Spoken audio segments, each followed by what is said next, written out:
thing is, everybody looks our age. She goes, you know, I was like in denial that Yeah.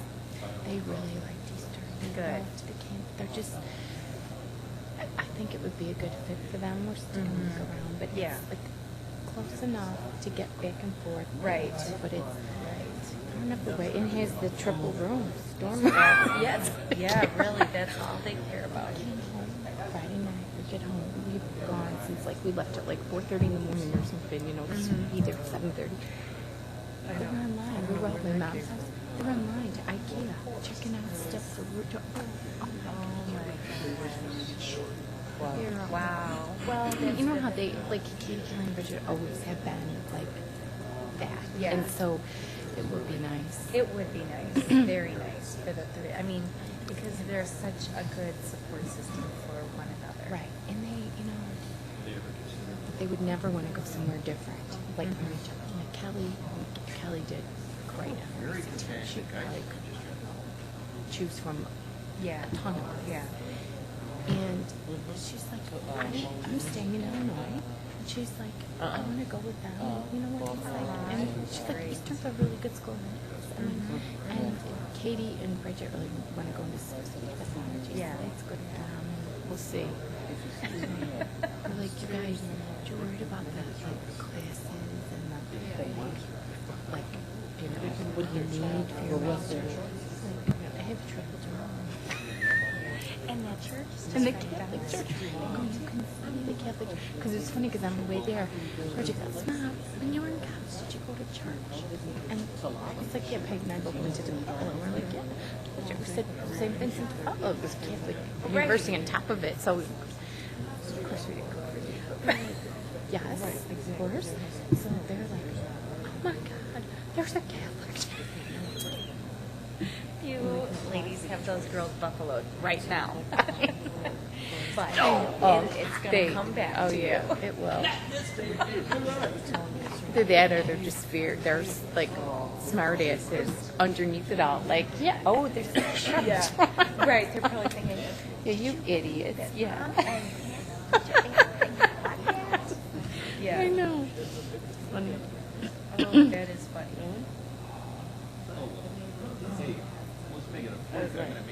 Hey, if I could vote, I'd say yay. Yeah. We'll take your vote. Thank you. Mr. Sylvia signed Grace Cox to me. Okay. I was That's in Wilmette, right? and she said,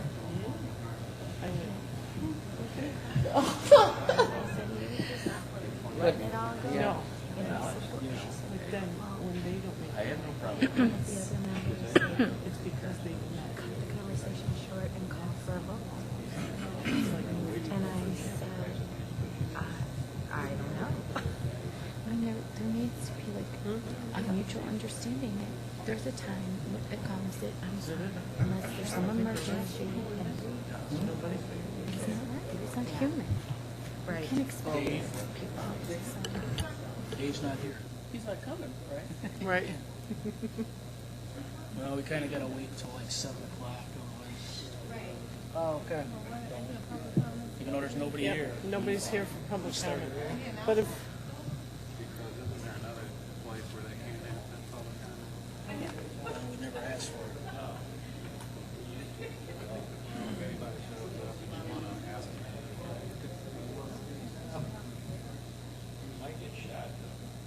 I guess we'll give them a No, half we hour. ain't doing But see, these people would have normally been here.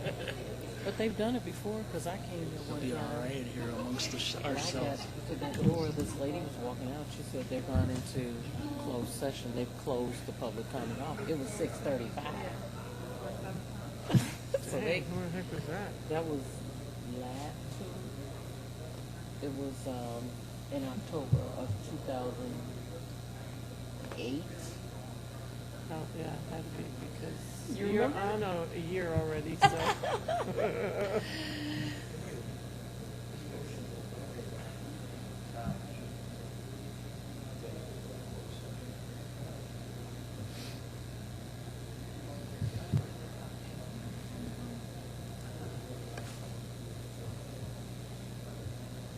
to sign any of these things? President. President.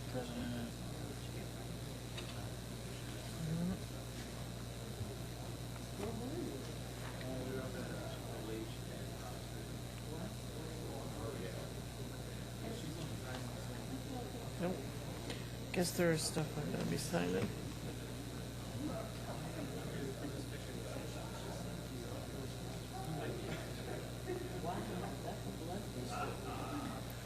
Last time I tried to make sure I went through every single page and I still missed one. It's not hard to do.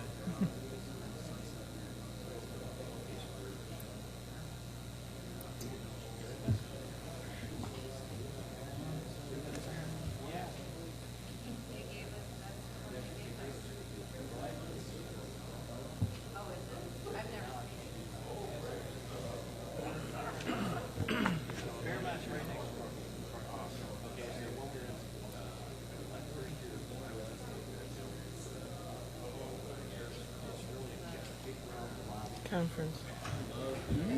We're staying at the Fairmont there. In November? This November. Yeah, I'll still be here.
David have to do it.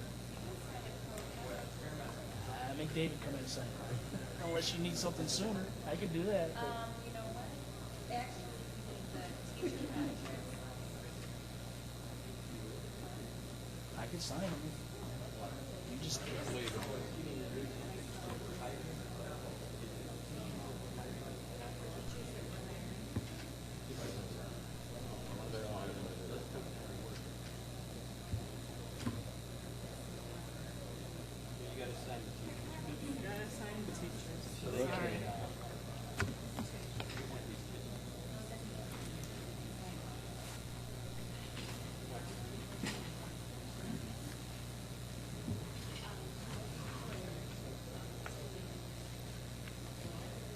Denise is so happy she's back in the district.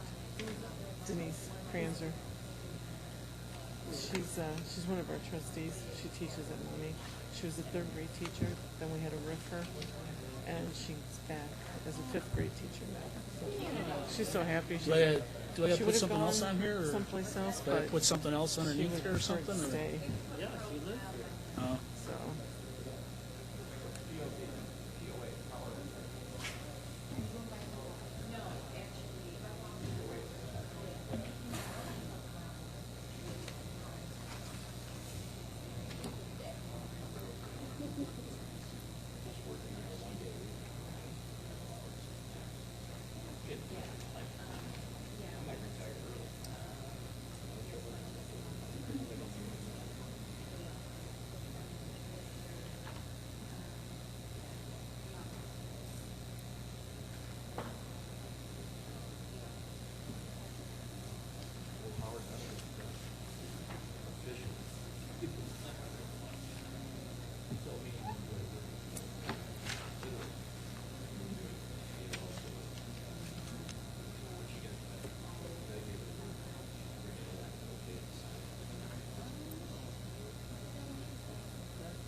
think so.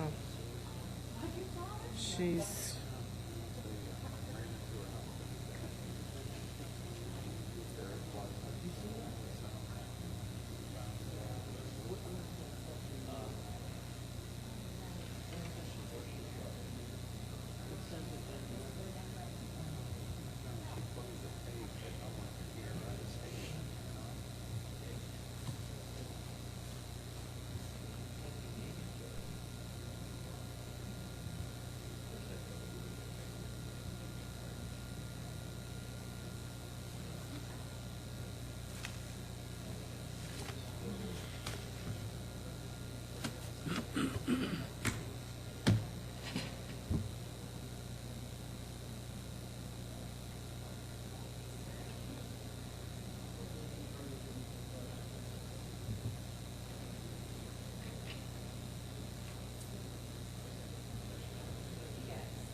Good evening, ladies.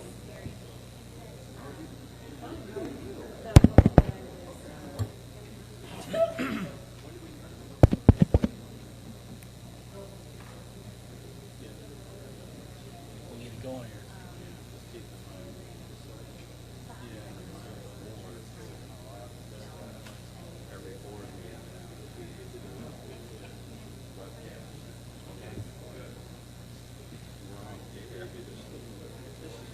Yeah, you see the little red lights before there's no.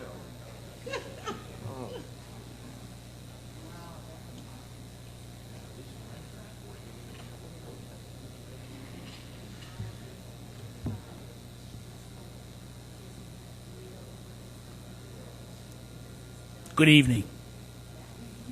Good evening. It's a couple minutes before 7 o'clock, and we haven't seen any audience over here for public comment, but it's close to 7, so we'd like to get the meeting started. Call the roll, Ms. Secretary. Mrs. Coletti? Here. Mrs. Hall? Here. Mr. Heisel? Here. Mrs. Sanders? Here. President Pro Tem Rose? Here. And Secretary here. All right, let's say the Pledge of Allegiance. Pledge allegiance. To the flag of the United States of America and to the republic for which it stands, one nation, under God, indivisible, with liberty and justice for all.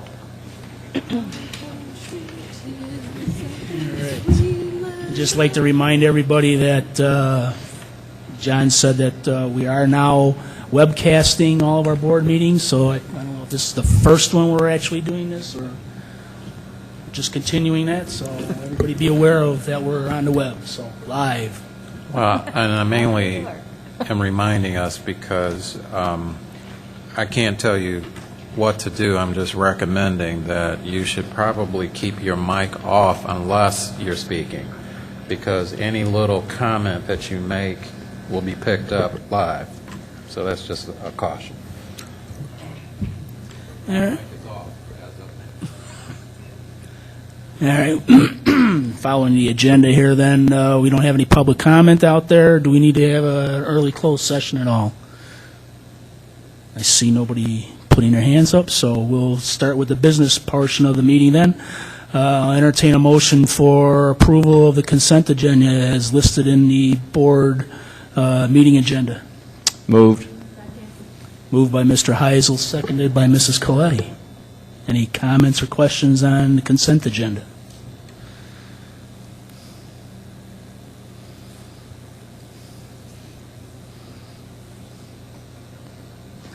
If not, Madam Secretary, please call the roll. Mrs. Hall? Aye. Mr. Heisel? Aye. Mrs. Sanders? Aye. Mrs. Coletti? Aye. Mr. Rose? Aye.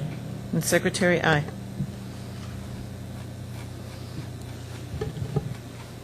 Okay, we'll move on to the action reports then. First item in business is the side effects scoring table, which, let me get to that here. District was working with Side Effects Incorporated for the purpose of acquiring a free scoring table to be utilized by the high school athletic department. Bob, you want to make any comments about that since... Sure, yeah. Gene Cahan and I met with Side Effects, went through an agreement where they go in the community and try and find sponsors that want to purchase advertising that would be posted on the scoring table.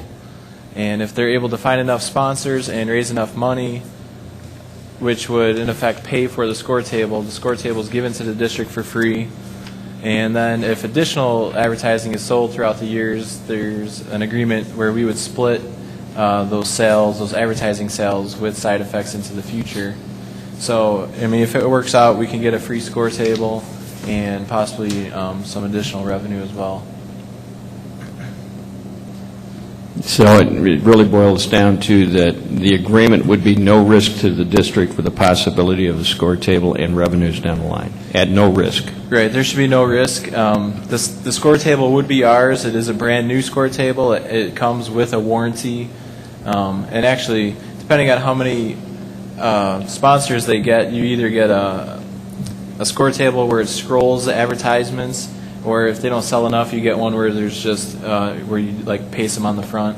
So really, if you get the second type of table, it really can't break. The first one, there's some mechanical parts, but it would be under warranty, so there's really no risk. Do we get approval of whatever gets put on the rotator or that kind of thing? Or is Yeah, the district gets to review all the advertisements first and approve anything that'll be posted on there. Okay. And I saw your letter, the Dear Warrior supporters. So how are we advertising? Who gets this letter? This is the letter that Side Effects takes out with them when they go and try and solicit advertising sales. And this is just a document for them stating that, we've given them permission to go ahead and try and sell advertising at our school. So they're currently out looking for advertisements. It's been a couple of weeks now. I'm not sure, how many sales they've made or where they're at, but I could check with them this week to see if they think we're going to get enough to get a table or not. But there's no risk that we might not get a table. We're pretty safe that we would. Well, if they go out and they're not able to raise enough money, say for some reason there's people don't want to buy the advertising, then basically the agreement just wouldn't happen. We try again next year or something like that. So I'm just curious with your Warrior supporters, would we have any, as the community, would you, the district, advertise or see if you could get individuals yourself or us individuals? I don't know. I mean, that's something that we could do if just putting it on the web or something. I don't know. We could. I would think that something like that we could do a marginal amount of work like that. I think that the profitability in this thing is coming from the table guy doing all the research and going out and searching out the sponsors. Not to say that we can't. I think that's what his responsibility is to go out. No, I and mean, that. I'm just saying, just in general, some people may not know about it, so Absolutely. just putting it on the we could website. put it on our website and things like that just to help out and stuff, but I Right. think the Yeah. legwork and stuff should come from them. Right. Okay. Well, okay, I'll move that we accept the recommendation and approve the agreement.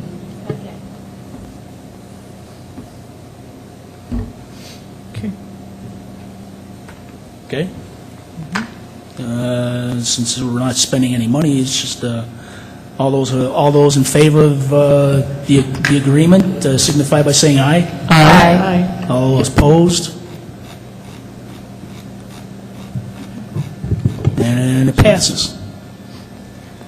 The next item we have on the action reports is the Vanguard Energy Agreement, which is basically, again, Bob talking about our natural gas vendor and the supplier of natural gas for our district. So, Right. Bob, you want to make a few comments on that? Go ahead.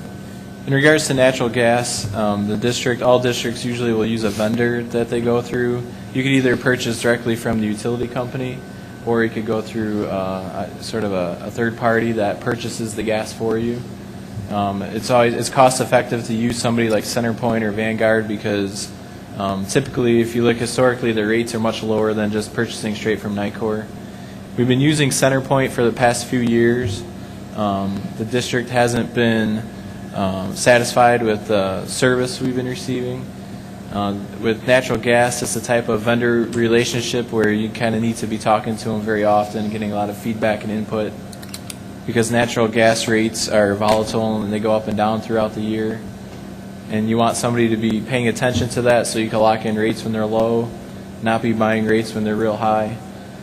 So Daniel Bohm and I had met with 4 different natural gas vendors a couple weeks ago to just discuss the services they could provide at, and the cost that they would charge to do that. And through that process, we selected Vanguard Energy as the best possible vendor. So we're asking at this time for approval of the Vanguard agreement. It's only a 1-year agreement, which we kept it as short as possible, just so to keep our options open at all times. And they were the lowest cost provider. Going with Vanguard will save us, it's not a significant amount, but it's about $600 a year cheaper due to the rate structure that they have. Vanguard is several $1,000s cheaper than some other vendors that charge other fees and different association fees. But most importantly, Vanguard, we feel, will have the best customer service, and that we felt they're the most knowledgeable of the market, and they could get us the best rates, which could translate to significant savings. Since, we buy 600 therms of natural gas in a year, so if we're able to lock in a rate at, say, 35 cents a therm versus 50 cents a therm, you just take that, multiply 600,000, it could add up really fast. Okay. And after the presentation at the Finance Committee, we were pretty well impressed with the chart, and it's an obvious savings to do this. And since it's only a 1-year agreement, I'll make the motion to accept the recommendation. Second. Moved by Mr. Heisel, seconded by Mrs. Sanders. Ms. Secretary, please call the roll then, unless we have other questions. Mrs. Sanders? Aye. Mrs. Coletti? Mrs. Hall? Aye. Mr. Heisel? Aye. Mr. Rose? Aye. And Secretary, aye. Okay, we'll move on to the driver's education waiver application. This is typically done occasionally from time to time with the state of Illinois, I believe, and we currently have driver's ed fees have been around $50 to $150 per year, and I think that because of the cost providing that service, we are asking for a waiver to increase the cost for that, so I'll let Bob address that first. For driver's ed, we've typically been charging $150. We've been able to do that because we've been under an approved waiver by the state that allowed us to charge more than the $50, which is stated in the school code. Typically, districts will always apply for a waiver, though, to charge more than just $50. Our waiver that we had is now expired, so now it's time to apply for a new waiver. So for currently, we're only charging the $50 for driver's ed because our waiver had expired, so now it's time to go through the waiver process, which would require filling out several applications, and we would have to write a letter to our state representative, a letter to the local union if they're affected, and at the next board meeting we would have to have a time for a public hearing to discuss it and get any feedback from the public. And once all that's complete, we can then mail in the application, and then it should be approved by the General Assembly in October when they meet again. And once we're notified that it's approved, then we could increase our fee up to whatever we request. At this time, we were suggesting $300 based on the fact that if you go to a driver's ed school in the area, it typically costs anywhere between $300 to $350 to take that class. The cost to the district for somebody that takes behind the wheel driver's ed at this district, it typically costs us about $380 per student when you factor in the cost of the teachers, the cars, the insurance, and all those different factors. So the $300 doesn't quite cover the cost of the class, but that was just a suggestion. That's a little bit higher than some other districts, but in line with other districts as well. So our final request is that you approve for me to go ahead and start the application process after this meeting, and then if you could let us know what dollar amount you would want us to request on the application. I would think that, you guys are recommending $300 as a start point. I would think that that'd be a good place to begin with.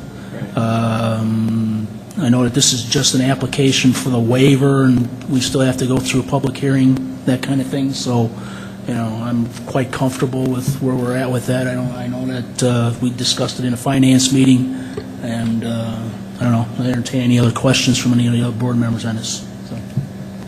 So let me clarify. Right now, they're currently paying $150. Right. Well, this past school year and for this summer, it's $150. But now, starting with first semester, since the October General Assembly hasn't approved our waiver, we're going to have to charge $50 to be compliant with school code. So it'll be temporarily. It's going to go down to the normal school code amount of $50.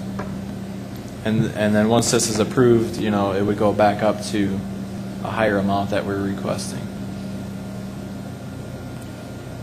And the reason you have to wait until basically October, actually it may have to wait until November, because the General Assembly, which usually goes back in session in the early fall, has not set a date to go back in session until 2 or 3 days after the election. So they will not be in Springfield.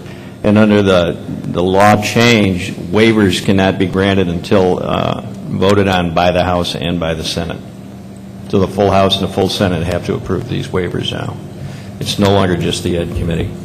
So not approving let's just say that you said it was $380, if roughly with what we've paid in the past. $380 is an approximate, per student cost. If you add up how much it costs us to run a behind-the-wheel driver's ed program, just divided by how many students are in that program, it's about $380 per student. If you take a look at page 54 in your packet, the breakdown shows what it would be based on whether we rent the cars or own the cars. And basically, it's going to cost the district between $84,000 and $95,000 a year, with 231 students, or 251, excuse me. So, and depending where we are, the reality is that, and I really hate to say this, but it's another one of those problems that we've got with the finances. We can't afford to do it. So when we speak it let's say when we have our constituents come to the public hearings, it's basically another issue of, we don't have the finances to cover. We don't have the funds, and we're not charging any more than the private agencies in the area. I know that's how my son did his driver's ed. He went through. Actually, it costs a little more than $300. And I also know that the other districts in the area are either at or preparing to raise as soon as their waivers go down and do the same thing we're doing. What other districts? Rich will be doing it, Homewood Flossmoor will. Okay, I don't know where Bloom is, I'm not sure where they are in their contract at this time. All right. The reality is that, the money's not there, and people keep wanting the services. So Students aren't required to take the behind the wheel, correct? Correct. No. I don't know. I don't think they are. They are.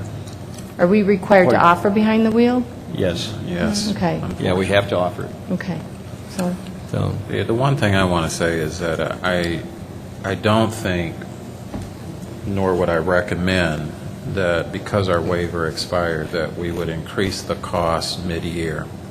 So not only does the public have a chance to come to the hearing to voice any opinions or concerns, we can also give the board, Angie, before she left, the document is not here online, but she did a cost comparison of what other districts are charging. And she did find out that there's a few, not a lot, but there are a few that are charging between $200 and $300 for behind the wheel. And we can send that information to the board in the next FYI if we can find it. Otherwise, we'll just have to redo the research. The second issue is I don't think that you should have one semester at one price and another semester at another price. So even if the waiver gets approved, I think you use next year as a year of communication to your parents, and the following year you put the new pricing structure in, if it gets approved by both the board and the state, because the board has to approve it and the state has to approve it. The board can approve it and the state still denied and it still won't work. That's my concern, because I'm thinking about, first of all, if you're looking at the 150, that's a double in price. And then if you take it down to the 50, word travels fast. Oh, it only costs $50 to, and then all of a sudden, bam, $300. Right. So I understand what you're saying, and I'm in agreement with that. At least, giving the chance for the word to get out there to the parents and the students so they'll know that this is coming, because we're all dealing with financial issues. Right. So for this coming year, we got to charge $50 instead of $150. Yeah, that's right. We have no choice. In our registration materials, it says $50 for this year. So, in order to get the waiver out, I'll move that we make the waiver application. All right. Oh, yeah. Entertain a motion to do that. Mr. Heisel is second. From Mrs. Coletti. I think we need to have a roll call for this. Ms. Secretary, please call a roll on this. Okay. Mrs. Coletti? Aye. Mrs. Hall? Aye. Mr. Heisel? Aye. Mrs. Sanders? Aye. Mr. Rose? Aye. Ms. Secretary? Aye. Okay, we've got a special personnel report in the human resources part of it. There's been some additions and corrections to the educational support staff, and everybody had a chance to see the amended copy along with the listed posted on the board packet. I ask for comments and questions right now. I'd like to give the first comment. I do want to let the board members know that I did talk to President Sevier this morning. He did have a few questions about all of the personnel reports in particular, but it boiled down really to two questions. One was details about did we follow the recommendation of both the board and our attorney as it relates to the high school restructuring. He sent out an email to all board members that I don't know if everyone received it, where he said that he's satisfied with that conversation. There was one other question that he had for me concerning a dean position at the high school, and after I answered the question, he did want me to tell the board that he was satisfied and that if he was here, he would vote and approve both reports. And so I just want to let the board know that I did follow up, because you did get those emails during the weekend if you were able to read them. And the president is satisfied with how the district has handled the situation. Other comments? Stacy Patton.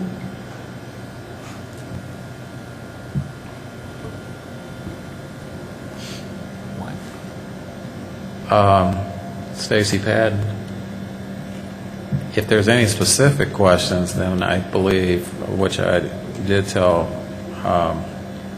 Pro Tem President Rose, that if the board wants to ask a question in particular, it would be best to just ask for a closed session real quick, and we could walk in there, ask those questions. I can give you the answers, or Dr. Edison can give you the answers. Just verifying, this was, she worked in... Yeah, she worked in maintenance. Oh, if that's all you want, yeah, she worked in maintenance, and she has now been offered a job to be the data entry clerk at the high school. Yes, that is correct. Thank you. Okay. I only have one question, no name. Just how many, I see this title, Administrative Dean, and I think I've seen it twice with two different names, perhaps I'm looking wrong. Is it just one or two administrative deans? This is, that's a good question. And this is, if you remember, I told the board way back when we were making these reductions, we had to have a bargaining session with the union to get the current deans out of the bargaining unit. We wanted them to become administrators so they had more authority.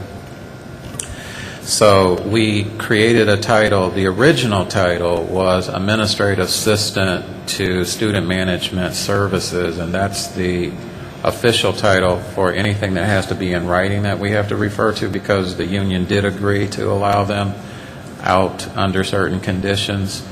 But because there was some confusion, and when we posted the position, outsiders who were applying thought that the title, they thought it was a clerical position, and so we put administrative dean in front of it to let them know that it's still a dean's position, but it's administrative now in nature, meaning it has administrative authority.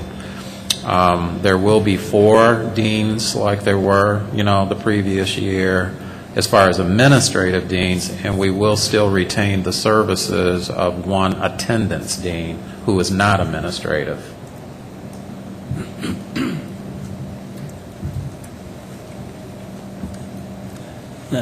Any other comments? If not, then entertain a motion to approve this amended and adjusted list of personnel.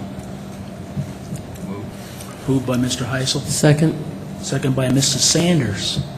Madam Secretary, please call the roll on this. Mrs. Hall? Aye.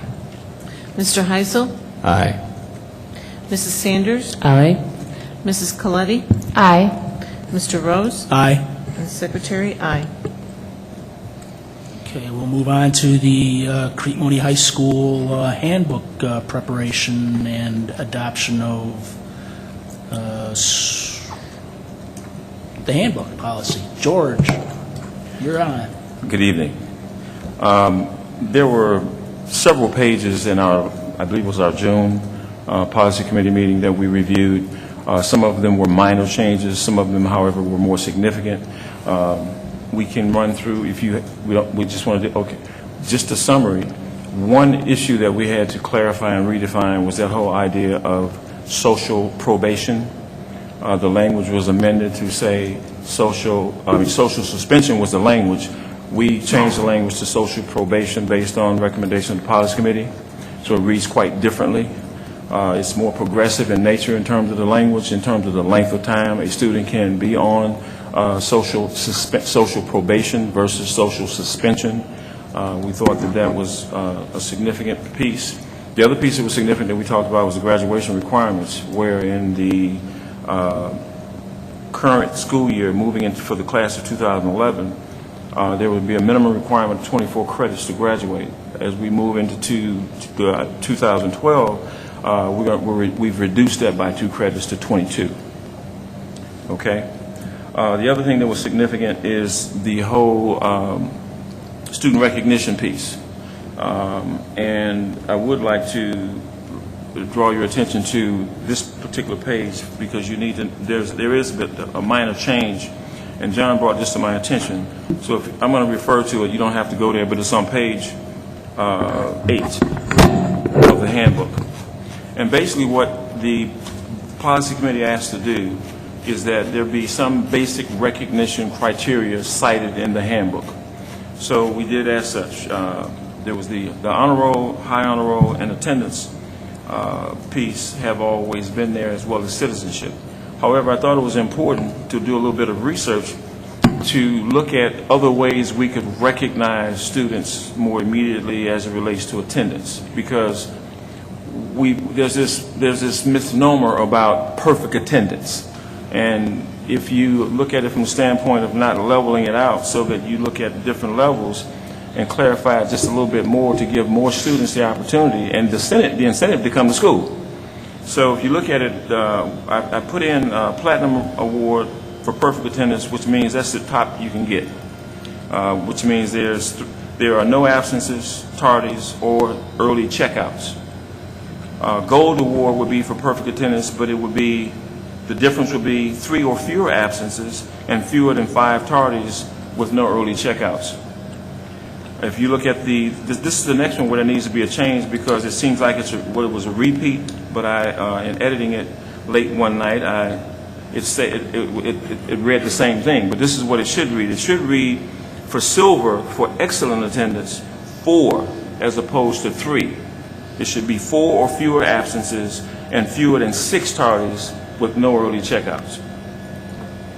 And citizenship is one that was always there, that was already clarified earlier, and it has to deal with discipline as well as attendance, where you have no discipline referrals as well as no absences excused or unexcused or no tardies in order to receive the citizenship award. So we have expanded it a little bit more. We will be, as we go forward, and with the inception of PBIS this year at the high school, you will see more student recognition built into the whole climate and academic piece at the high school. The last significant piece that we talked about that is germane in all the handbooks, and it's on page 47 of this handbook, is the whole visitor tracking piece, where when people come to any of our schools, they must show a state ID or scannable ID that we can track them through the sexual predator database to make sure that they're not on the list of child predators, not only in the state of Illinois but in the United States, because it's a national database. So those are the significant changes. The other piece that I do want to point out that Tom raised, it's on the same page, on page 8, where the grid has been expanded. It read letter grades, and this has to do with weighted grades. We added the academic dual credit column under advanced placement courses, because there is the ability for students to get academic dual credit through the high school, of course, in conjunction with Prairie State, and probably there was there one other place, Tom? The academic dual credit was just Prairie State, correct? Academic credit, yeah. So that was the other piece that's significant to the weighted grade piece that's in the handbook. I think those were the significant pieces in summary as it relates to the handbook. So my recommendation, given the board's approval of these as stated, and to include the change made under the attendance one to read what I stated, which is in the minutes at this point, I would recommend that the board approve the final adoption of the Crete Monee High School handbook. If there are any questions, I'd be glad to entertain those. I'd just like to say I think that's when you're talking about the recognition enhancements that you got there, we're finally addressing more than just grades here. There's also behavioral things that we need to address, and we need to be positive in those kind of recognitions too, instead of mostly, you hear about the negative things and stuff, but Absolutely. The positive things are good reinforcement versus negative reinforcement. So, that's creative like that. I'd like to see more of that happen. If we can diversify it a little bit more too. But that's well, as we move forward this year with PBIS, you will certainly see a more diversified climate piece that merges academics. The interventions, we changed the whole language of social suspension. There was another piece that was significant. We talked about, rather than classroom suspension, classroom intervention, which is a more positive and a more proactive approach than classroom suspension. So we changed some language as it relates to that piece as well. I would like to say, too, George and I discussed this today, as part of, again, and we'll bring this to the board as it evolves, but the idea of academic improvement is not yet in the handbook, but we do feel very strongly that there should be some recognition for academic improvement. As some of us well know, Board Member Sanders was instrumental in starting a Bring Your Grades Up program. And that concept is the concept that we need to honor for students who may not necessarily be on the honor roll or have a 4.0 GPA, but are showing improvement. I think recognition needs to be given, and we need to build that in formally, but we have to do that talking with the staff as well as the guidance department and so on. But eventually that's where we're headed, because we need to expand our recognition of what students are doing. Other comments? I had a question. I'm trying to find it. Okay. Page 80. Page 8? R80. It's part of the document, but it's page 19 in the book. Okay. 3, displays of intimacy. What are we putting under that category? I know the obvious, but, you know. Page 19. No, page 80 from the PDF. It is page 19 in the handbook. Looking at my, it's page 19. But In the handbook, it is 19. Okay. Yeah. All right. But PDF is 80. All right. Now, your question is, I'm sorry. Number 3, displays of intimacy. What goes under that category? That is an excellent question. What has gone there in the past was a progressive piece. First, it was a warning. Second, it was warning with the parent contact relative to displays of intimacy, depending on to what degree. That should have been. I don't know how it got left out, but I'm glad you pointed it out. I can just edit it back in. But you get warned up to being suspended out of school if it's repeat with the parent conference. What conduct? I think they. What are the displays of intimacy? Okay, display. I'm sorry. Yeah. You know, there are. I took that as a given. For instance, if you're walking down the hall, playing patty cake, if you will, if you're kissing in the hallway, those kinds of things, those displays of intimacy. Initially, you get high school students who become a little overzealous in their displays of emotion, and they want to give each other a peck on the cheek and so on and so forth. So, you don't want to nail them to the cross, but at the same time, you say, look, you know what? Your handbook says, displays of intimacy. This is what it means. You don't kiss. You don't walk down the hallway hugged up and so on and so forth. And, we don't need to give an A to Z list, but it would be a warning on the first offense.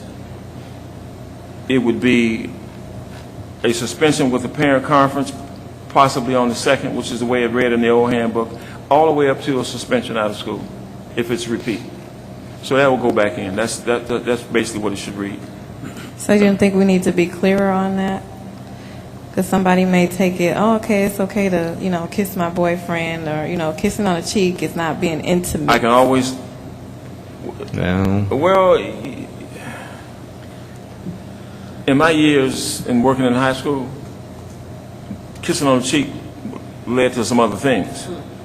But you see it all the time. You walk down the hallways and you see the kid, the couple in the corner, or, doing whatever. And you're right. Your point is well taken. Is because it has not been clearly defined and articulated as per the expectations in a consistent manner, which is what we need to move to. So there should not be any misgivings about the fact that a display of affection is kissing on the cheek, kissing on the lips, being physical inappropriately.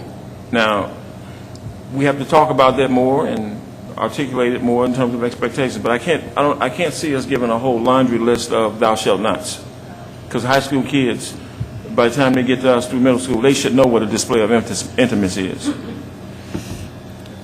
And we should clearly articulate it. You're right. Well, I think minimally, maybe what should just be said, for sure, at least two descriptive adjectives. And if kissing is not going to be allowed, then that should be stated, as well as I personally would use the word fondling. Now, parents or the school may define that. I mean, when you talk about this, you can't be too descriptive. Right. I mean, we're not going to literally say, since, well, we're on the air, so we can't.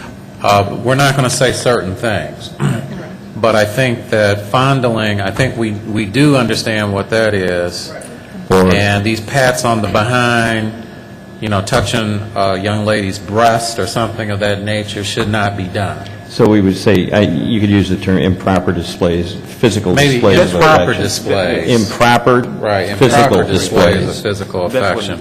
And maybe when they go over the handbook, whoever's, you know, the teacher or however it's done, they can explain further what they mean by that. Because I'm saying it happens all the time. You walk down the hallways and you see it. It's in every high school. And what's going to be said is, well, I didn't know.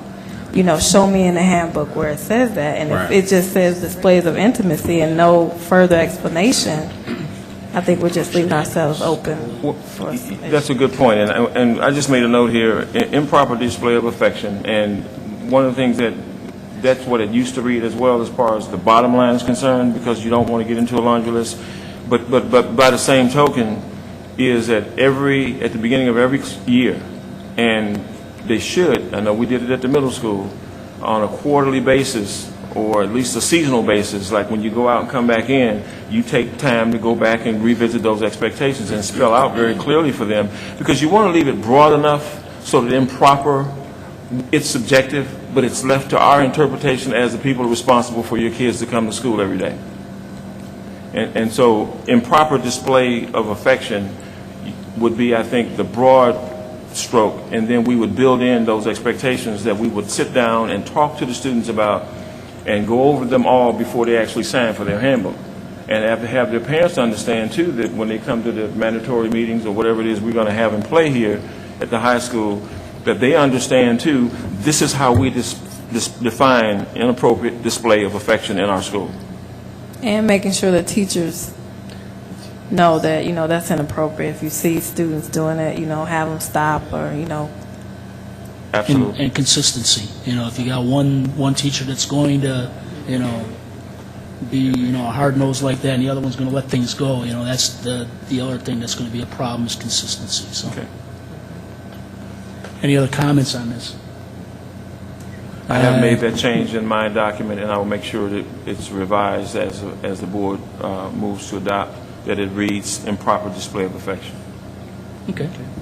So I'll take a motion to approve the Crete Monee High School handbook with the notations and changes that we've discussed, along with the existing format as presented to us in the packet. Moved. Second. Moved by Mrs. Hall, I believe, and seconded by Mr. Heisel. All those in favor, please signify by saying aye. Aye. Opposed? No. Any abstentions? None. It's approved.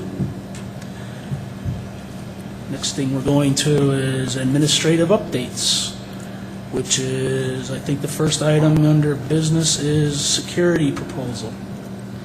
And that's Bob. Want to make some comments on that for information? Sure, I could just introduce it. I know John and George want to speak to it also. In regards to security, part of the cost reduction plan for FY11, the security guards in our district were RIFed with the intention of the district finding a more cost-effective solution for security in the district. There was a cost analysis provided that would show an example of different cost options. Basically, what George has been looking into is working with the local police department to get off-duty police officers to possibly work for the district on like independent contractor type agreement for a certain hourly wage. And if you set it up that way, you know, it could be a cost savings for the district. I know there's been several options going back and forth as far as a combination between hiring back some security officers and using independent contractors, a combination of the two. So maybe, George, if you want to speak more to where you are in that process. Sure. About a week or so ago now, 2 weeks ago actually, I met with Chief Paoletti as a follow-up to a meeting we had earlier in the year relative to the use of school resource officer trained policemen who would work in the school on a per time sheet basis for an hourly rate and obviously they would not receive, there would be a purchase service, so to speak, or contractual service. They would not receive benefits, which means there would be a tremendous cost savings to the district. In our meeting, he has assured me that minimally he could certainly supply us with 4 trained school resource officers scattered out throughout the day to even cover evening if we require to do so. So which means that you'd be looking at probably a total of 25 hours between 4 officers. The other thing John and I had a conversation about more than one occasion is that what we would do, and there's a situation currently where we do need to look at calling some of the security officers that were riffed back into the fold. So we need to make sure that we have a complement that is twofold.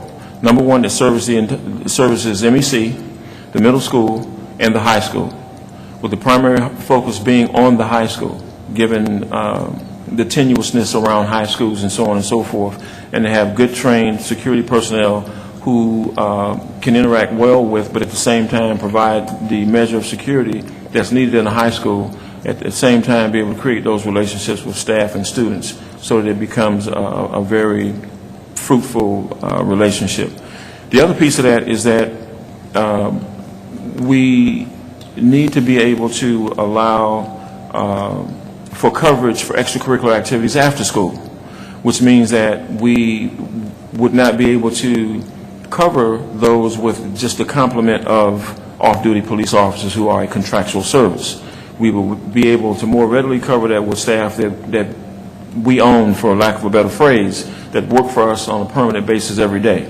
Obviously, they would be paid what they were being paid before we riffed them, and that includes benefits. We've costed that out to some degree. We're still having some preliminary discussions around how we really want to package that to address the needs and at the 3 levels of schools that I named. John, would you like to add to that? Yeah, I talked to the Finance Committee about this, and I want to let the whole board know now. My thoughts on this has been evolving.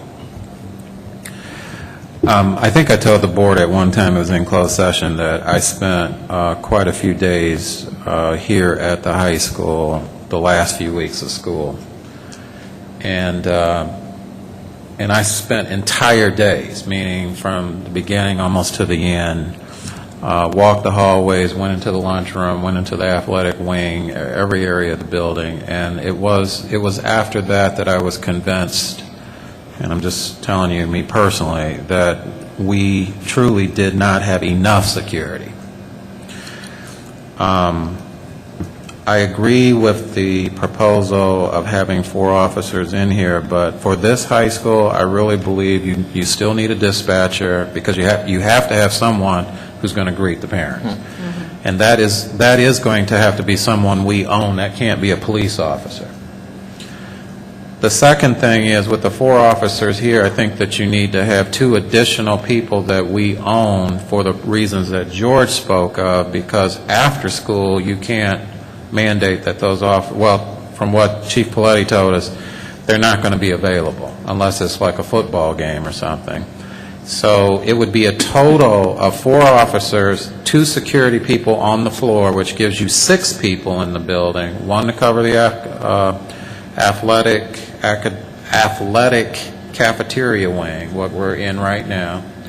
1 would cover the fine arts wing, and then 1 would cover each floor of the academic wing, 1 on A, 1 on A at the bottom, and 1 on B at the top, and 1 on B at the bottom. So those are your 6 people. We need somebody at MEC. There's no question about that. With the type of students that you have there, you need at least 1 security guard, and Chief Paletti told us that Crete police are not going to be available to work in any other village for right now. So we're going to need somebody that we call our own. And at the middle school, we feel that there needs to be, again, not necessarily a security person at that desk. It could be just a desk clerk. Mm-hmm. But then you do need 1 security person that can sort of roam the building. So with that said, It is in the, it's unfortunate because it should have been in this one too, and we apologize, but the document is in the last Finance Committee. It is online. I just checked it on a board book. There were two proposals that were actually put before the Finance Committee. There was one as low as just 4 officers, period, and we don't own anybody, and we would leave MEC totally without any security, and we would leave the middle school without security, which I don't think is acceptable. That's my personal recommendation to the board. What I do see as acceptable is to have 1 person of security at MEC, 1 person of security and a desk clerk at the middle school, and then 4 officers at the high school, 2 security on the floor with those 4 officers, and 1 dispatcher, which would be a total of 10 bodies, and we would not save as much as is here. We've costed it out. It would actually be a little under $100,000, but to be real honest with you, it might turn out to be a wash. But I know that we've talked about trying to save, but I think that in reality, to not have security and not to have adequate security, I don't think it's a good idea. And if there is a place that you would have to force to be spent a little more of that money that we save, this would be the place that I would say that we need to do it. Now, the Finance Committee did allow us to explore that, but tonight I guess what I'm asking for is feedback from the board about what I just said and what George said, and second of all, to give us permission, if you choose to post the positions that we talked about that we would own, which would be, again, the 2 security on the floor here at the high school and the 1 dispatcher, and the 1 desk clerk and 1 security at the middle school and the 1 security at MEC, to at least post them. If you do not agree with our proposal, then tell us what you do agree with, because we do need to start posting some things within the next week or 2 so we can get these people in place before August starts. So that's the way I would like to. Just a quick follow-up to that, because I do want to give you a more close to a definitive number. When John said a wash, for instance, we for last year we spent for FY10 we spent $321,000 basically for security. Going with the scenario that we've laid out, we would be around 313 thereabout. So that's the wash part of it. So it's a total of about 7, maybe 8 grand that you're looking at that would be considered a savings. But again, emphasizing what John just stated relative to security and the composite we're looking at, overall, I see us getting more mileage out of the composite that we would have now, because we would have actually more security officers on the floor. Actually, I think that one of the first things we owe our students is a safe and secure learning environment. And in the light of recent events that have gone on, I mean, when police officers in uniform, somebody can walk up and shoot them. I'm sorry, the world's gone a little crazy, and I know I'm just getting old and looking at it that way, but it's something I have no problem with your recommendation. I think we should do it. I think we should have as much security as we need to keep our children safe. I concur, George. I think it's proactive safety. There's not a dollar figure really that we can put on it. It's unfortunate we can't have more. I only had one question. You said that you can't force the officers to work after, the games and that kind of thing. Now, in the past, they've been there. Were they volunteering? Here's the difference in the equation. We have always subcontracted out, if you will, those extracurriculars, and they're always there for basketball season. They're always there for football season. They're always there for the rich Crete competitions for home. The difference being is it's a 1 to 3 hour event, and the rate of pay hourly is a bit more to cover those events. So they always have officers, and have always traditionally, for my 17 years in the district, had officers available to cover football games, playoff games, and any other high-stakes athletic event that we've had. So they were available in that regard. The ones that would work during the day, for coverage during the school, he could not guarantee that those would be available. Because now you're getting into some other extended hours and overtime and such beyond what we're contracting them to do. So he wanted to keep that separate, and I can understand that as a business proposition. So there's one price, and then the additional maybe 7,000 or so we would spend would cover maybe some of the subcontracting. Probably throughout the course of a season, that's probably what it would probably come to. Maybe a little bit higher, maybe somewhere around the 9 zone, depending on how far we go into playoffs, what we host at school. But it's usually hovering around that area, because you're looking at probably $30 an hour for extracurricular activity coverage. Yeah, what I meant, Kim, is they're not saying that they're not going to cover our games or anything. What we meant by extracurriculars are the ones that are immediately after school. We still need, just like right after school, if they have practices or whatever, you need at least one security person that's around. They can't stay for that, not on a daily basis. Right. That's why we want to have our own people that can stay, because we just tell them, you're employed, that's your job to stay. To make it clear, they will be here beyond dismissal. That is an agreement. That is an agreement in principle that we have agreed to, that they would be here shortly before the kids arrive at school, and we would stagger our schedule so that there would be at least 1 to 2 officers here when the buses are gone at dismissal. And just one final thing. I heard you say you got the 4, and the village of Crete obviously has a buy-in because the school, this particular one is in the village. So with the university, what's that, the middle school is stationed in University Park. That's correct. And between Monee, we aren't talking to any of the other areas? Let me just put it this way. I have had conversation with both villages over the past several years. We have, in previous years, University Park has just begun to shore up their police departments over the past couple, 3 years. And there's a cyclical thing that goes with that, including training and so on and so forth. So when they've got these guys in, they have to send them so much training and this, that, and the other, and they only put really a couple guys on a shift. You may find 2 to 3 guys like now running a shift where it used to be probably 2, and the desk sergeant covering a day shift in University Park. They've expanded, and right now I believe my follow-up conversation with Deputy Chief Box is going to be probably next month to revisit something that I proposed similar to what we're doing here, where we will be able to have representation from University Park at a University Park-based school. Same thing with MEC. We've had those conversations in the past with Chief Caruso, and nothing's been forthcoming out of those conversations. So the emphasis was really more so on the high school and the relationships and reciprocal agreements we've had with Crete over the years, not to do anything or point fingers at the other two. It's just that Crete has been a lot more progressive in recruiting and hiring and expanding their budget to accommodate their municipality versus the other two. And I only ask it because when you talk about community, these guys they see the kids every day, and I think, they live in their communities. They know. They could even maybe warn us of something that's getting ready to happen because you saw Johnny or Jane over the weekend, or the instances that are going on in the communities, they're happening in the community before they get to this high school.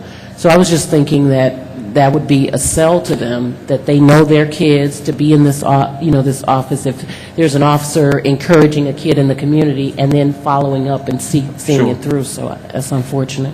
So this is an agreement between the actual police department and the district, or are these just police officers who are, having an additional job outside of their? This would be a memorandum of understanding with the village of Crete.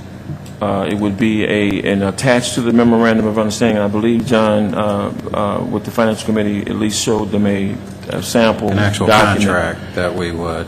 First of all, there is, am I correct, George? There is is it a reciprocal agreement or we have an reciprocal intergovernmental reporting agreements with every municipality that we service that are signed off on by their village trustees when it comes to information sharing, which is what you're talking about, Ms. Sanders.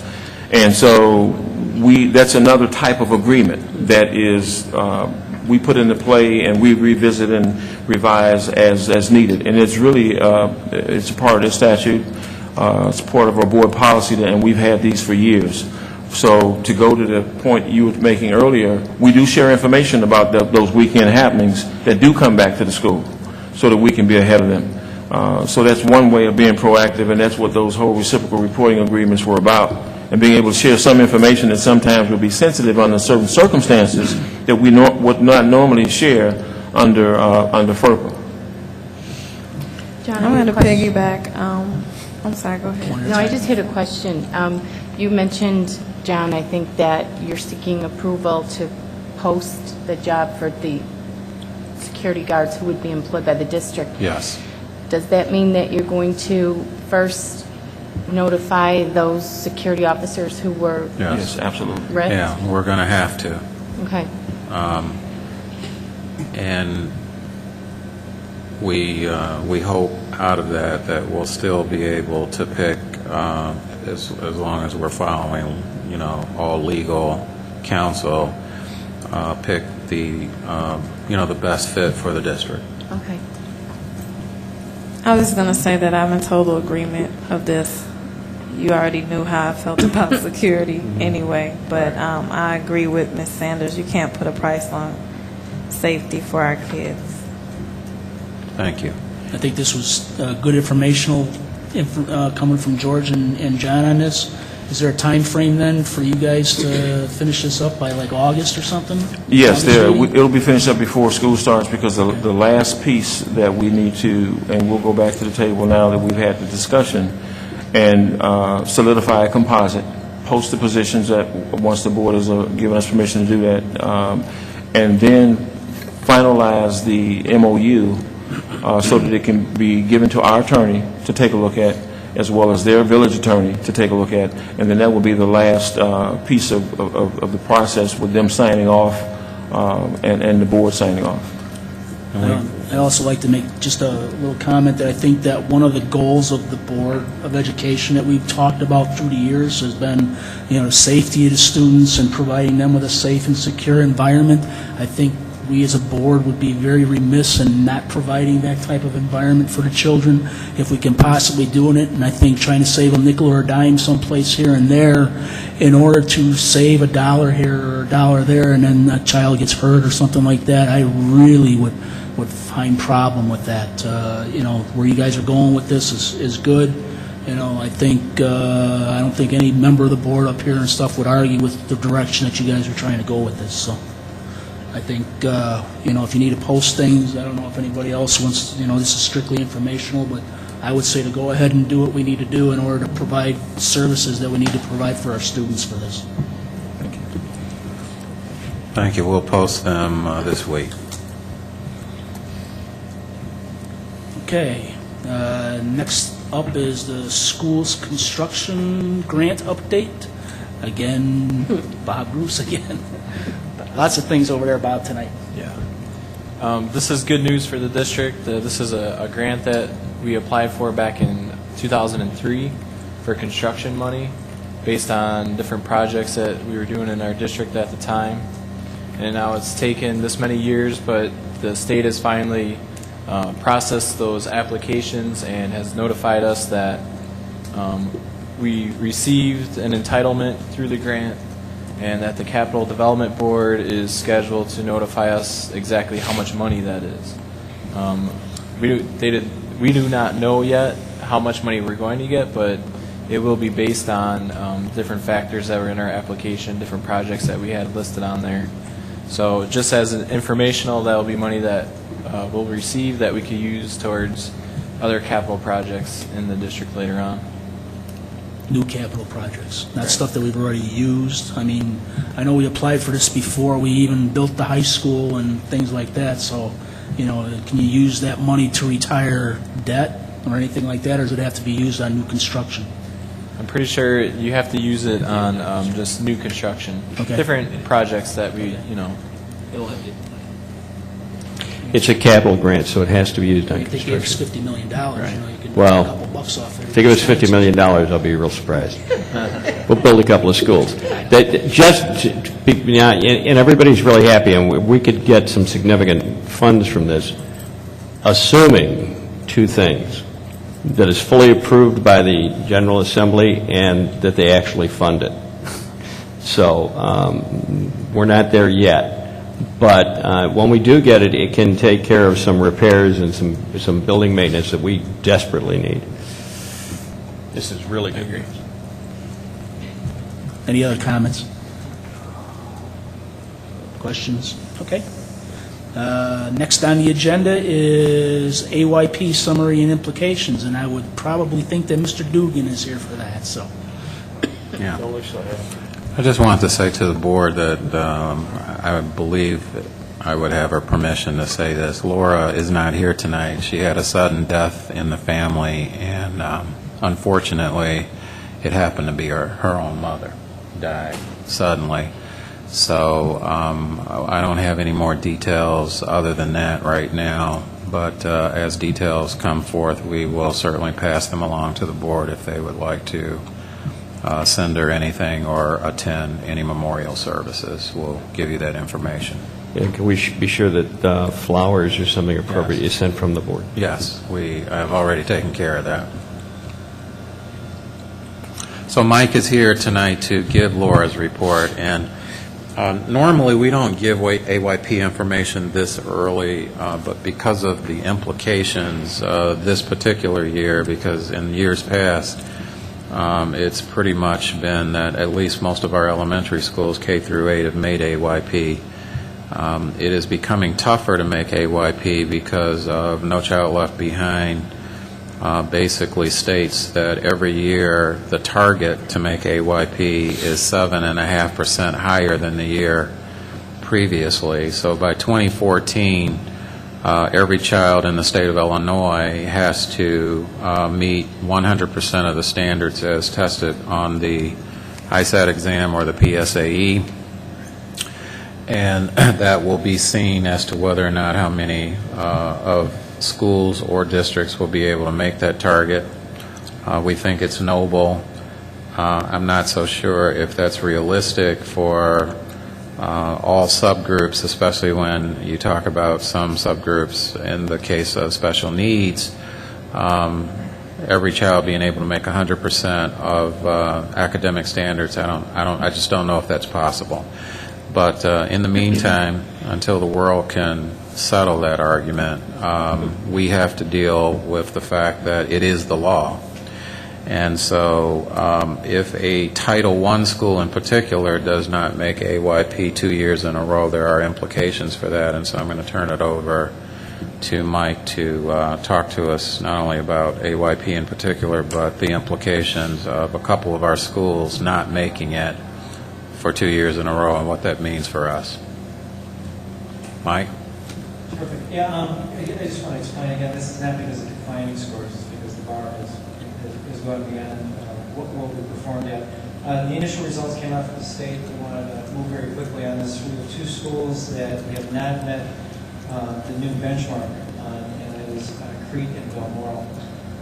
In response to that, what we have to do is provide choice as the students have an opportunity to be able to attend another Title I school that is in compliance and is meeting.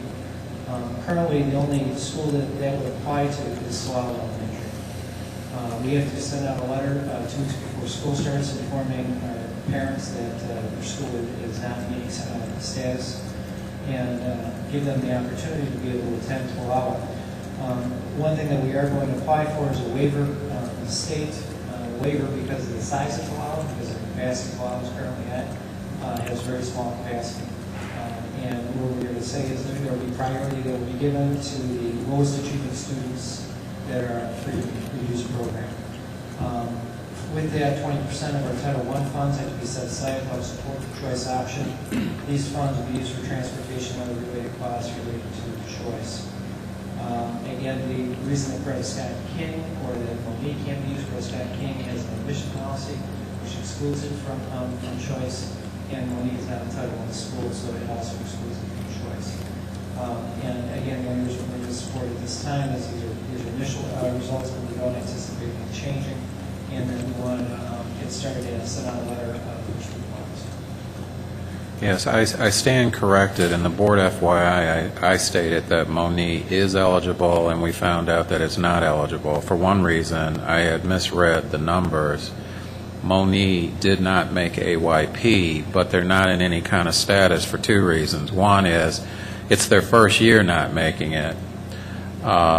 Usually it has to be 2 years consecutively before anything happens to you, but the mere fact that it didn't make AYP is the fact that they are technically a school that needs improvement also.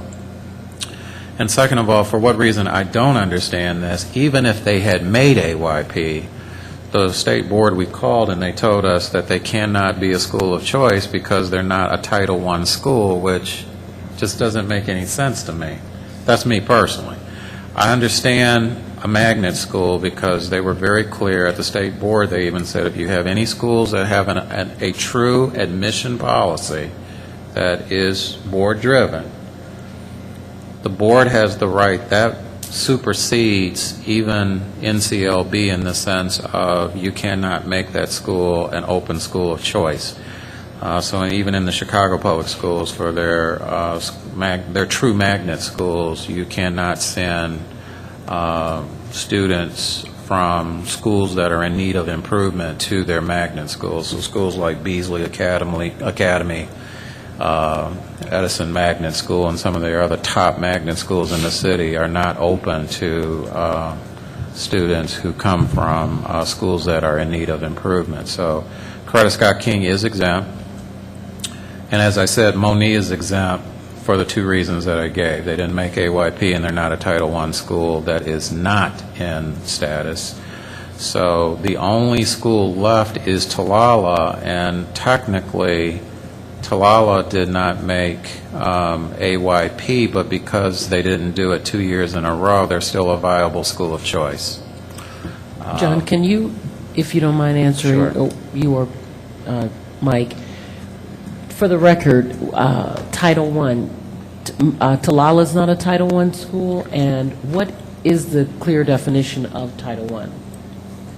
Talala is a Title I school. I'm asking. No, I don't. Title I is, Talala is a Title I school, has been.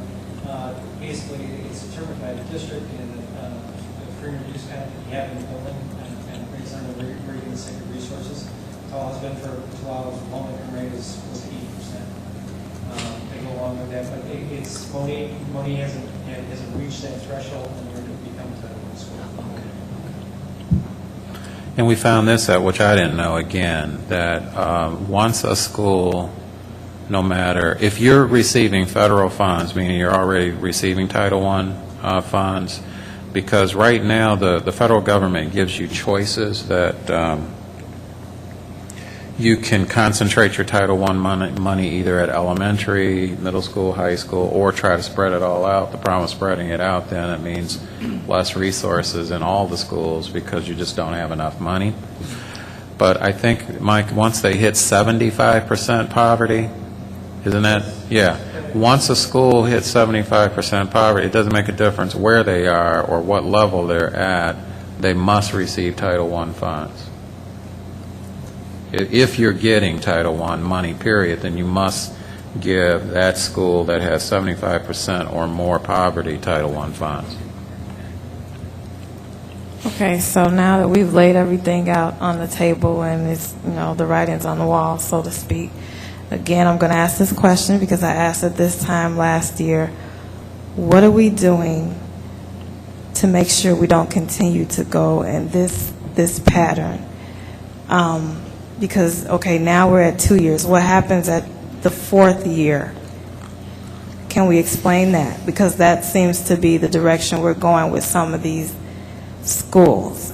And we have subgroups that are not performing at the same rate as other ones. And I ask this again, what are we doing about that? We can sit here and say this is not happening and this is not happening, but what are we as a district, in the curriculum department, the administrators, what are we doing to turn this thing around?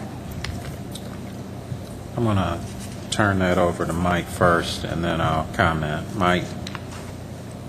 As we've gone through SCLB and as we followed this process, there's a couple things that we've kind of discovered, and one of them is early intervention, identification of those students with need. We found out that those students have been with the district for a long period of time achieve the greatest. Again, on average, for our district, we've had 20% mobility and constant flow of students entering and leaving the district.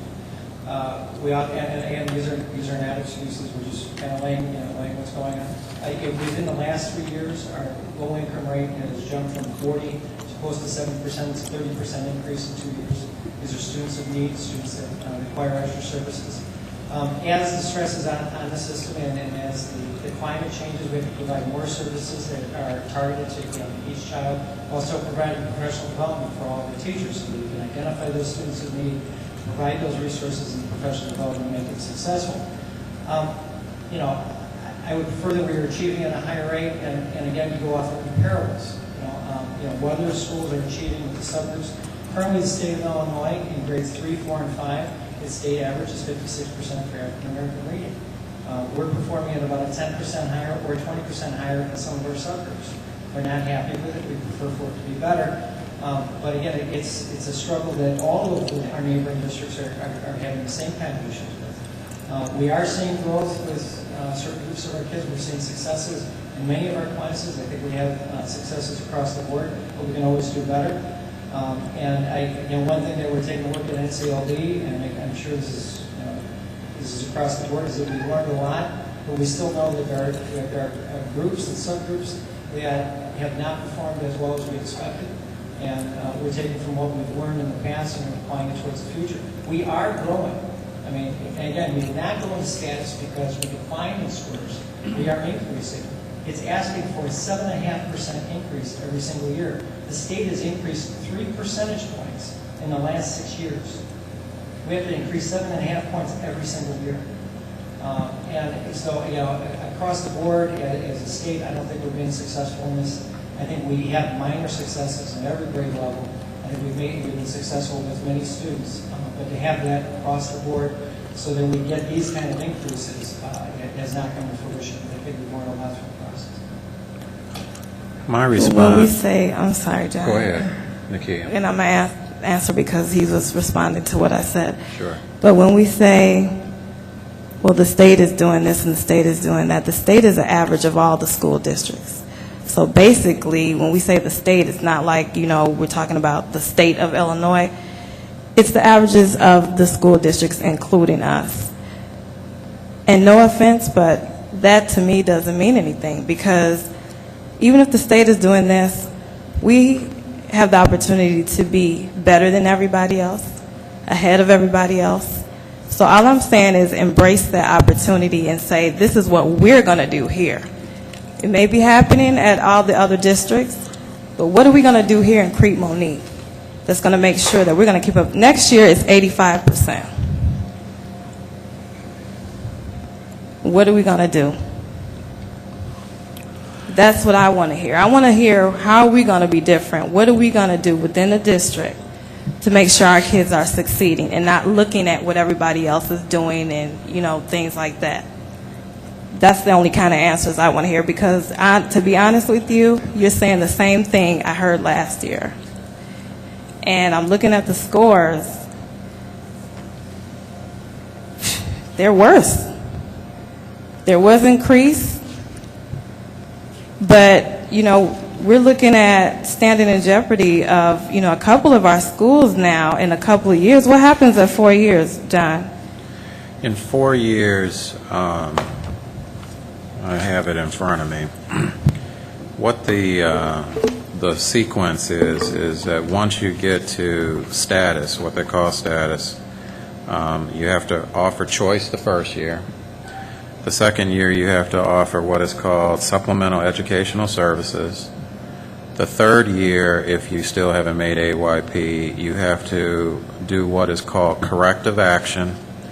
And keep in mind it stays cumulative, which means that the other things that I listed still have to stay in play. You still have to have choice, you still have to have supplemental educational services. Corrective action, for those who may not know what that is exactly, and I'm reading it straight out of a document from the State Board of Education, is either you have to institute a new curriculum, extend the length of the school year or school day, replace the school staff who are deemed relevant to the school not making adequate yearly progress, significantly decrease management authority at the school, restructure the internal organization of the school, or appoint one or more outside experts to advise the school with regard to, in essence, how they can approve. If you don't make it for a fourth year, you go into what is called restructuring planning, which is 1 year before you actually have to submit a restructuring plan. So technically, you're still in corrective action. And then the fifth year, if you haven't made it, then you have to submit to the state, as we had to do with the high school 5 years in a row. You have to submit a restructuring plan to the state. And restructuring plan, if you remember, is only really four things. Either you shut the school down totally and reopen it as a charter school, replace all or most of the school staff, including the principal, or anyone else who you feel was relevant to the school's inability to make adequate yearly progress, contract the school to a private management company, which basically just lets someone else run the school for you, or last of all, it says other major restructuring, which they only gave a couple examples, which means change the governance and management, or the financing and material resources, or again, they address staffing. So that's what restructuring is about. So that's where we would be if this continues for the next 2 to 4 years, in fact. My answer to you, Nakia, and it's not with a lot of detail, but we're going to bring that to you. Again, I think what the progress is, or the progression is going to be, is August we'll have the full-blown report to the board of all the scores, including the high school, and any details therewith, and have the board ask as many questions as they want to about progress or lack thereof. And then in October, we will present the plan. I mean, we can begin to show some of it in September. We started earlier this year. I told the administrators we had a retreat in June where we asked, we had the preliminary scores there for them to look at, and we start asking for them to develop a tentative plan for how are they going to improve at the June meeting. And this year I told them they had to have their plans finalized before school starts. I would say in a nutshell there's 4 things that are involved when it comes down to how do you get improvement to happen. It always starts with good leadership, and that is at every level, including at our level, the board level, the superintendent's level on down. And that is 2 qualifiers or 2 elements. That is the ability to identify the problem with laser specificity, and 2, to be able to provide the support that the people who have to execute, the process of education, to be able to support them on a day-to-day basis. 2, I would say that Mike is right. Early intervention is absolutely necessary.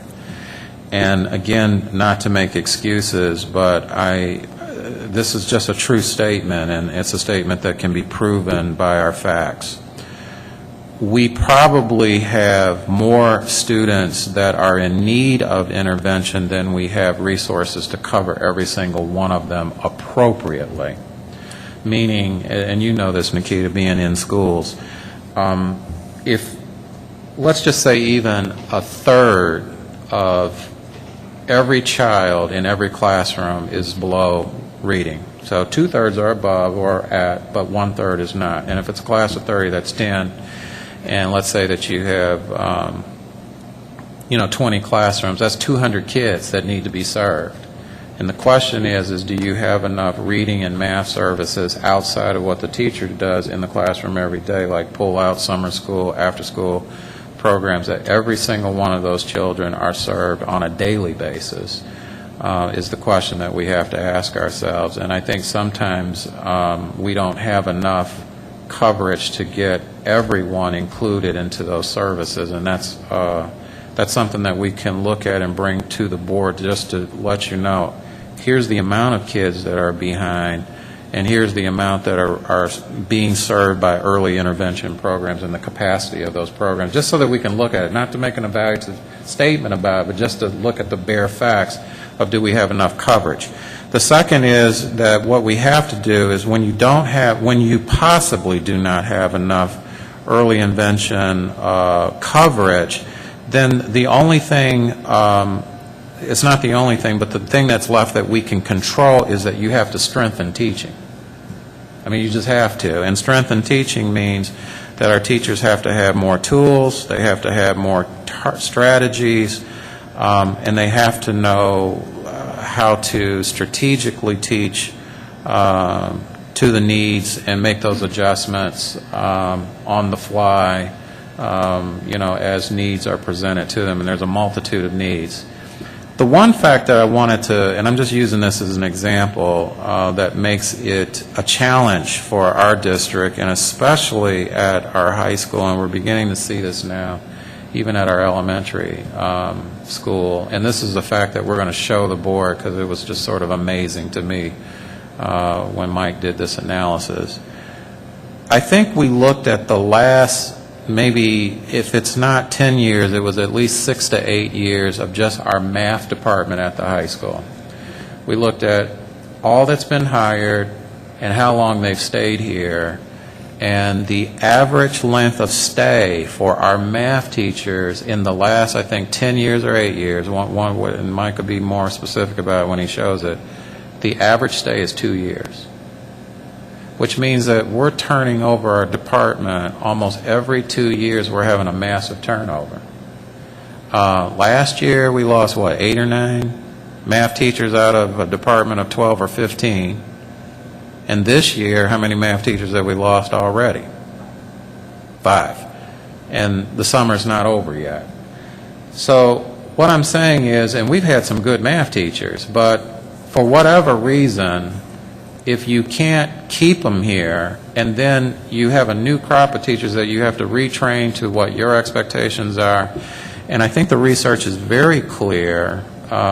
Just saw it in Forbes magazine that a lot of new teachers don't even stay in the profession beyond 6 years.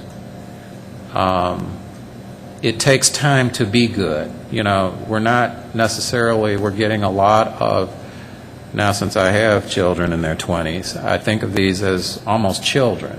I know they're adults, but I look at them as young ladies and young men who are still very much in need of that experience and in need of gaining the craft of how to be a fantastic math teacher, a fantastic science teacher, and not to disregard any of our young teachers.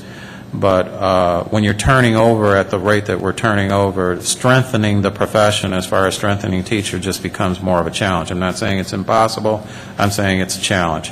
But to be specific, as I said, we have to strengthen teaching. And then finally, what we do have to do, and I'm more than willing to have this conversation with the board this year, because one of the things that our union did this year, which is a compliment to them, is let me say what it is. The final point, the fourth point is that we do really have to address improving parent involvement. Parents are a key point to this, because we can't do it totally by ourselves. Now, I gave this sort of sermon to our staff, especially at the high school, because it is under restructuring, and this is exactly what I told them. I said, do not expect the Board of Education to step up to the plate and force the issue of parent involvement, and you don't step up to the plate and start doing some things here at this school to be more involved and to be more intense about making sure that our children are succeeding and having positive success.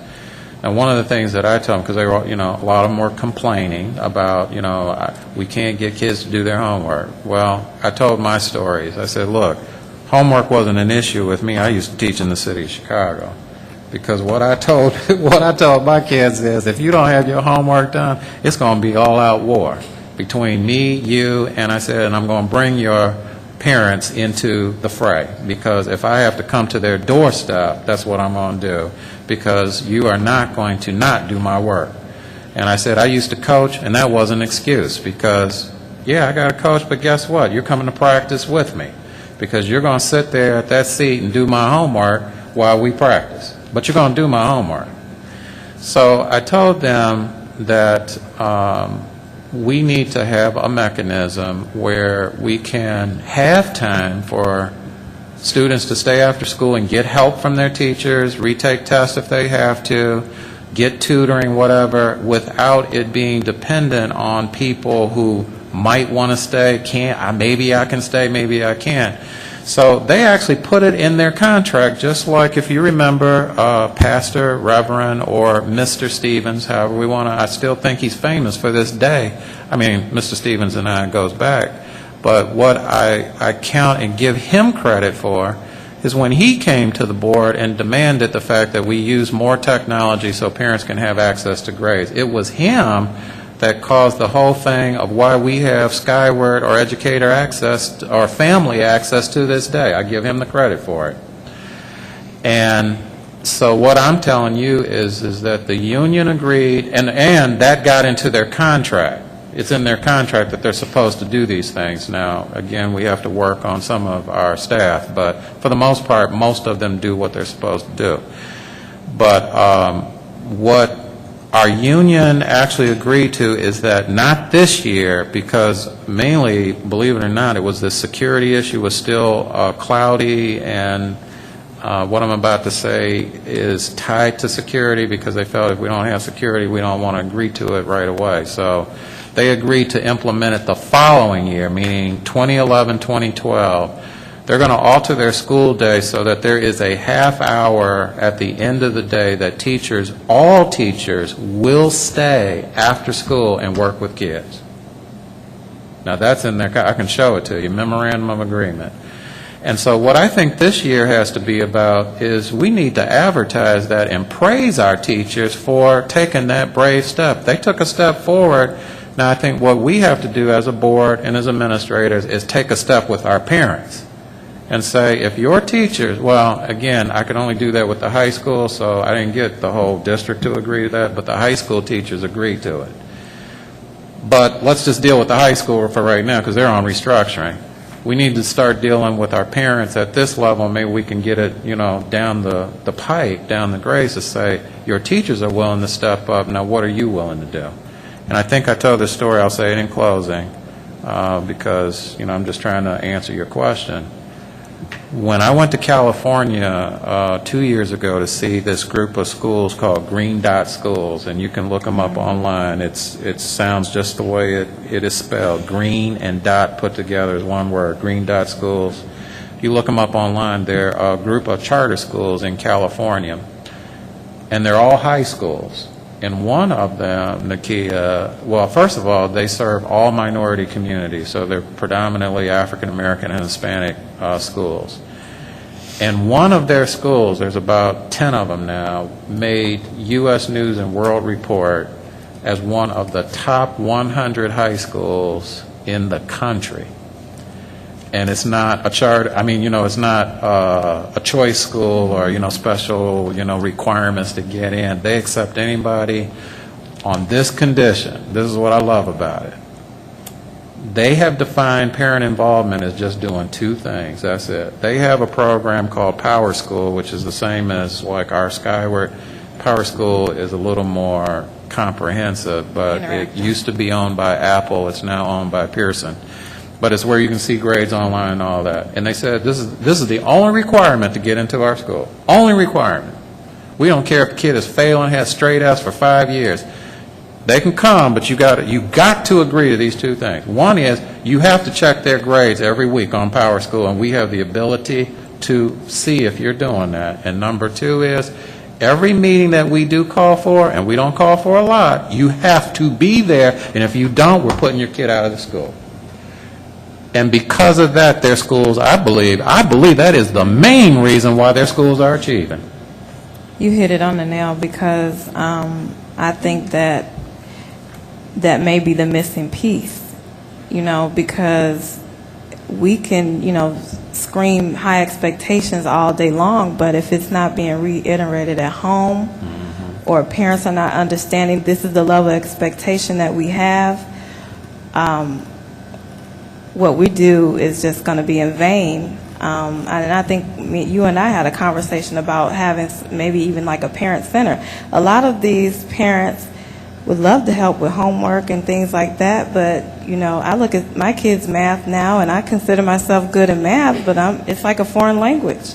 So if we do take those steps and make those efforts, I think, and I think we've started that as a board, even with communication, starting to open up, that connection with the parents. But again, like you said, taking it to another level and letting them know what we expect of them. And not only that, but being there for them, as an aid and helping their children, because everybody's busy. We're all busy. But I think if we all can come together as stakeholders and say, we all invest in this, and it's all about our children, I think we will see an increase in scores. I know we will, and I'm going to tell you this, and then I think Nancy wants to say something, but I don't want you to think for 1 minute. I mean, I know we had that conversation, and it's sort of diminished for whatever reason, but don't think that I don't believe in that concept, because here's how I visualize it.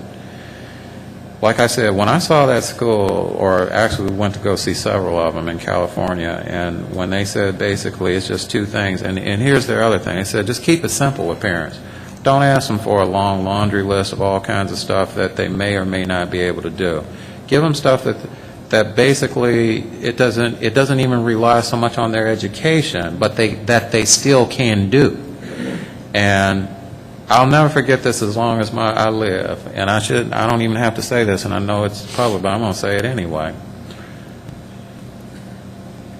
I'm very proud of a couple of things. I'm proud of my mother, because I, unfortunately, at one time was the product of a single mom raising a child. And there were times where she worked 2 jobs. She was a nurse. She worked the day shift and the evening shift. I didn't see my mom until 11 o'clock at night. I was babysitted by, if that's a word, by the pastor of our church. Maybe that's where I get my preaching from. He lived down the street, and because he didn't have to work, because the church supported him, his wife and him were my babysitters. But my mother, on her days when she didn't have to work and I was able to come home, because I was under the days where you could come home for lunch. It was open campus. I remember Bozo Circus. That would be the show to watch. And I'll never forget 3rd grade in particular, because 3rd grade, the teacher only had 2 expectations that she told parents is, this is the year that they have to learn their timetables, and you need to have them read a half hour every night. Do you know my mother, working 2 jobs and everything else, made sure that she did at least those 2 things? I remember her buying the timetable cards. Now, like you said, maybe everybody can't afford it. That's why we do need a center. Have those timetable cards, or whatever parents need to have them check out, to be able to check them out. And if they even need help in how you use that material, have someone there to show them something really simple. Make it cheap in case you don't get it back, and so on, but let's at least give the resources and ask every parent just to do 1 or 2 things. Because if you just do those, you can make a difference. I'll never forget, my mother said, you don't watch any television. You will not watch any television until you learn these timetables.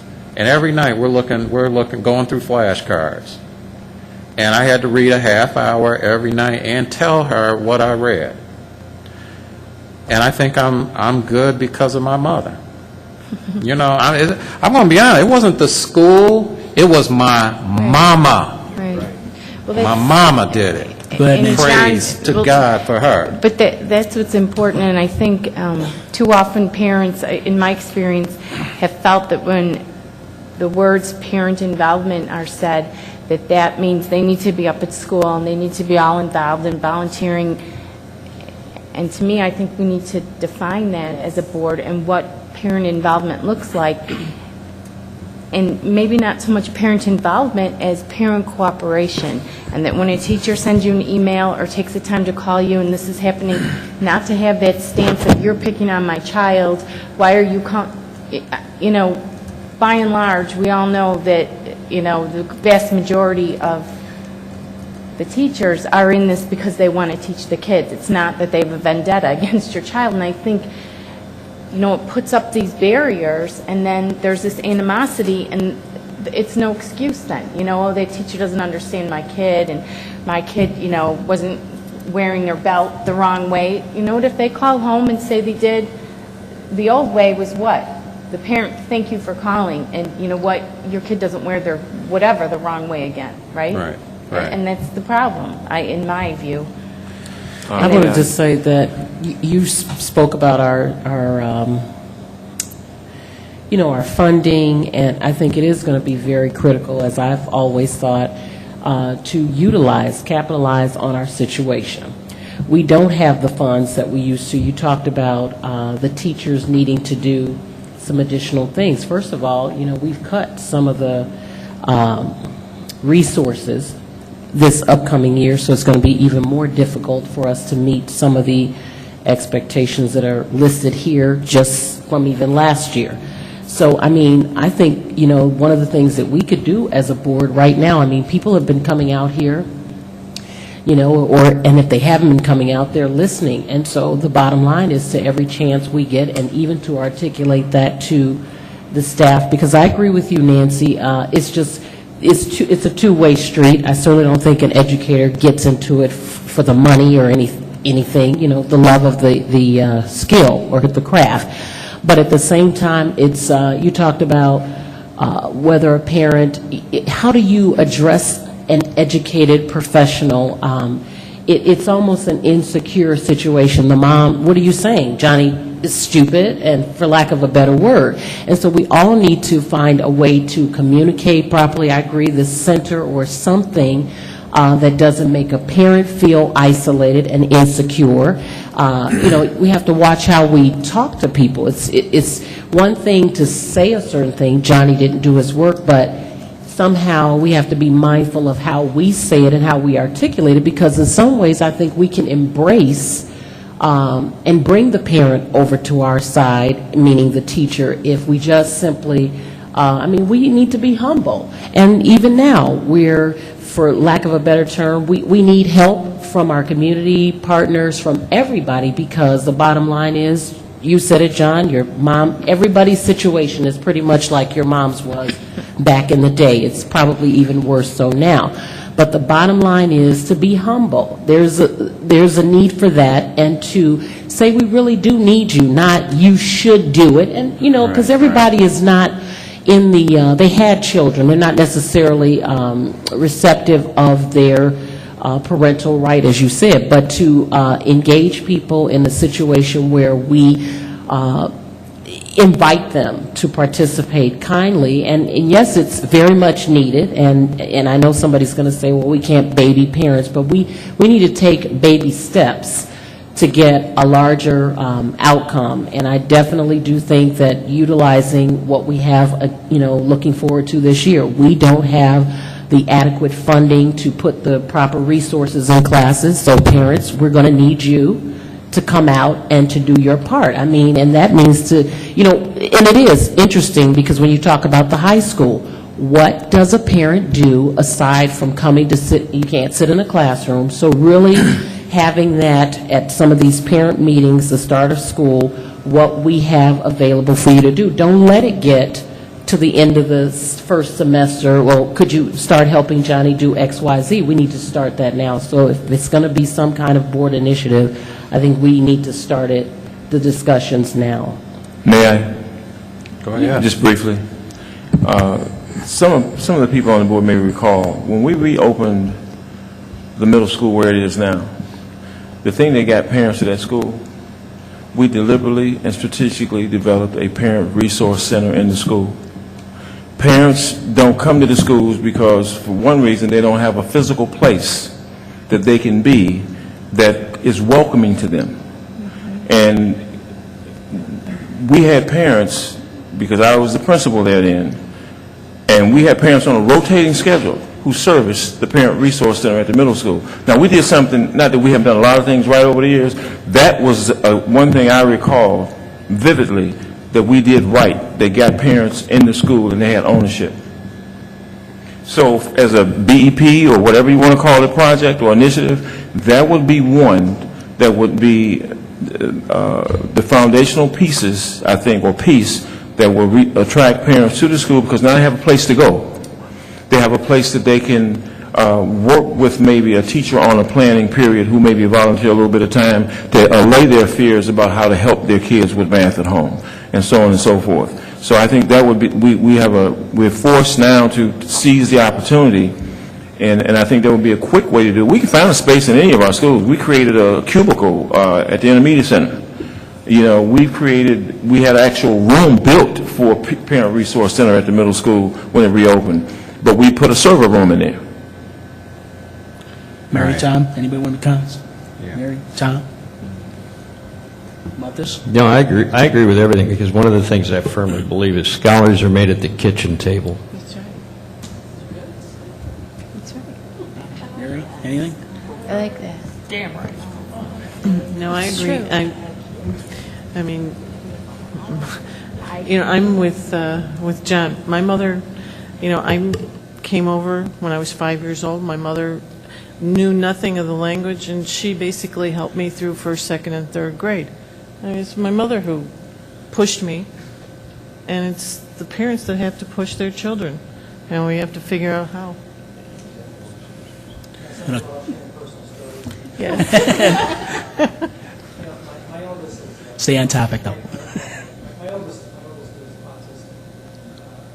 Me and my wife have been working with him for the last 9 years. And I tell you, it's the love of education all of us have. Mike, the mic. That's right.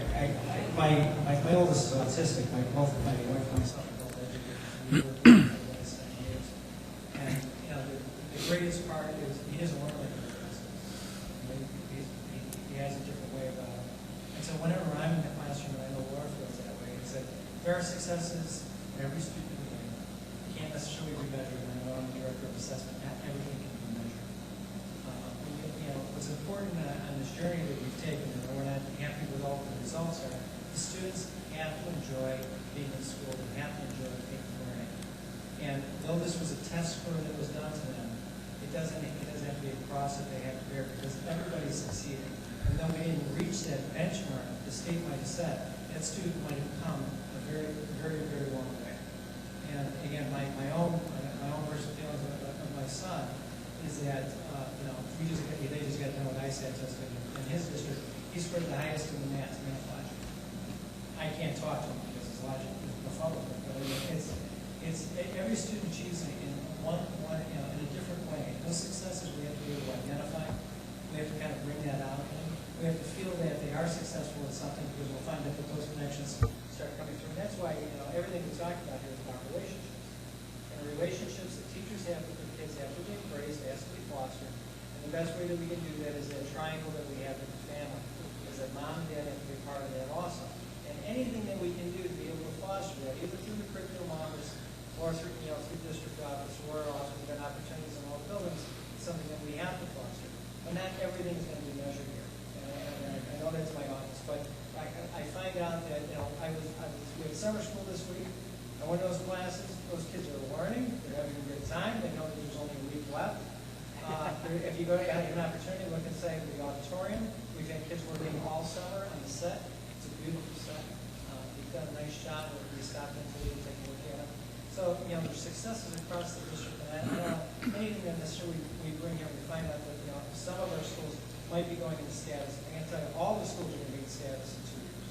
Everybody is not going to be at 100%. The most important thing is how we choose to file that journey, and that we make sure that our kids are still going to enjoy the learning experience, that they still learn, that they have a good time in school, and that they foster those relationships not only with their students and with their staff, but also with their parents. And so, I don't want anything that we bring out here students have to have their nose to the grindstone. It's not going to be a great experience for them. This is the best time of their lives, and we need to keep that in mind all the time. And even here at the high school, we have some great things going on. We can always do better. And again, I think everything you mentioned here is all part of the piece that we need to put together that at least in the next couple of years kind of change. And I'll say this in closing, for me at least.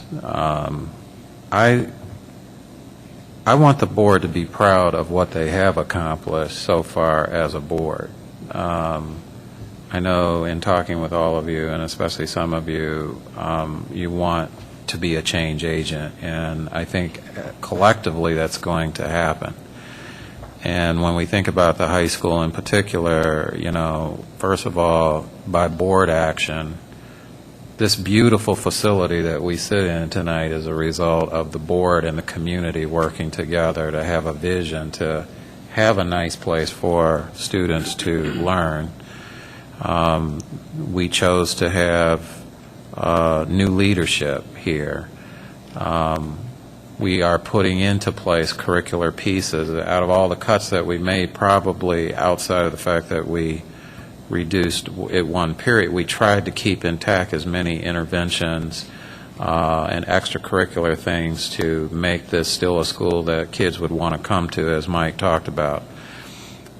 Certainly there are things that have to happen, and I look forward to having those conversations both publicly, you know, with our parents, the community, our unions, and so on. But I really do think that, you know, in time, as we work together and learn each other and understand what each other's needs are, and teaching, you know, Kim in particular, her and I have had conversations, and I think what it boils down to also is how to teach our parents how to be advocates for their kids, I think, is an important skill.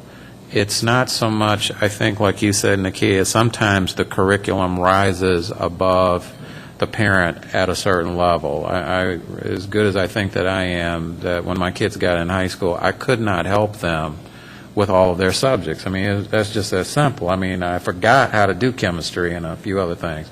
But what I did know how to do is I knew how to still be an advocate for my child.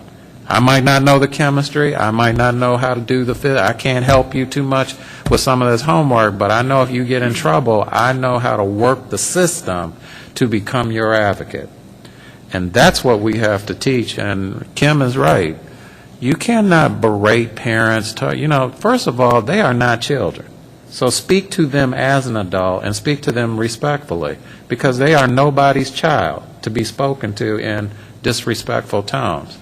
But at the same time, we do have to show people facts and say, folks, we all have to step up, everybody, if this is going to happen. And so we cannot be, you know, we just cannot be apathetic about our child's education, and we have to teach our parents to be good advocates and hope that they'll do just that and support them in their advocacy. So I think we're on our way.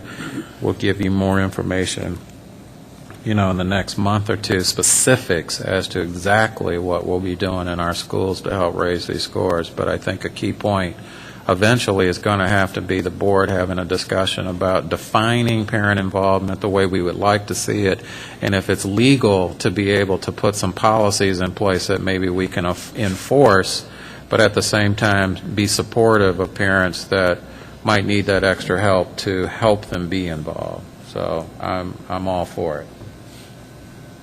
Anything closing, Mike, or that's it? That's good? The AYP thing, listening to everybody talk here and stuff, is going to be one of the major challenges in the United States of America in the next few years. It's not only us that's going to go through this pathway, and I think that we, as a board and administrators in this district, need to provide the necessary leadership and the insight and creativity to come up with things that are going to make the parents want to come out and make the kids want to learn and do all of the good things that we talk about and that we want for, you know, our children and things like that. It's not going to be easy, and it may cost a couple dollars, but you know, I think that the kids are worth it. So, you know, I don't know what else to say other than try to be as creative as we possibly can in this journey, and don't lose sense of where we're trying to go. So, on that closing, I don't know if anybody else wants to make a short comment, but Just to piggyback on what Mike said about the theater, for anybody who's interested, it is something to really be proud of, that our district, I mean, it's unheard of, offered this theater drama camp to the elementary school kids 5 days a week for 6 weeks from 9 to noon, and most days it stretches beyond that. And all the younger kids are in the production. The high school kids, some are in it. Some are behind the scenes learning crafts, doing things, volunteering. You know, some of the kids have volunteered their whole summer. Every single day they've been here, the high school kids, and it's really something to be proud of. And I mean, anybody who can go, it's Wednesday, Thursday, Friday, Saturday, and Sunday. So it'd be something to see. It's Beauty and the Beast, by the way. So, thanks, that's Nancy. all. Anybody else?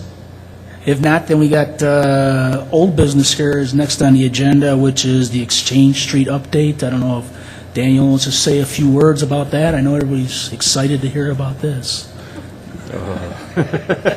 Yeah, we love all that work that's Since going everybody's on there. strike right now, so. How about the traffic light?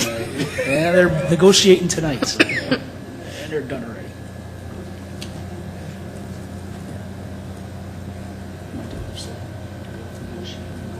As you all know, Exchange Street is not going very far very fast. The nice thing is that we have gone as far as we can go given the situation. Part of what has held up the project is the first thing that we had to do was get the large infrastructure corporations to make the moves of their facilities in order to accommodate the construction of the road. And those corporations were NICOR and AT&T. And ComEd had moved their infrastructure previously. Just last week, AT&T finished. They were well over a month behind schedule. On top of that, we now have a strike. And that is the reason that we're not seeing any equipment or any movement on the project. I don't anticipate that we're going to see any movement on the project until after the strike is over. Mark probably has a good insight into it. I can tell you that what I'm hearing is maybe Labor Day. That's kind of what I'm hearing. Yeah, my daughter's working on the Wacker Street Congress Parkway interchange thing downtown and stuff, which is utilizing all these labor unions and stuff, and they're right now talking, because she's also got friends in the tollway where they're shutting work down over there, that you're going to be lucky before, Labor Day is a good day, probably. Right now it's the negotiating union, or negotiators that are working with the company. The companies really aren't going to go into the 15 or 13% that the unions are calling for the next 3 years. There's just no money for that kind of thing, so it's just a wait and see kind of thing right now. So that's what we're going to do, is wait and see.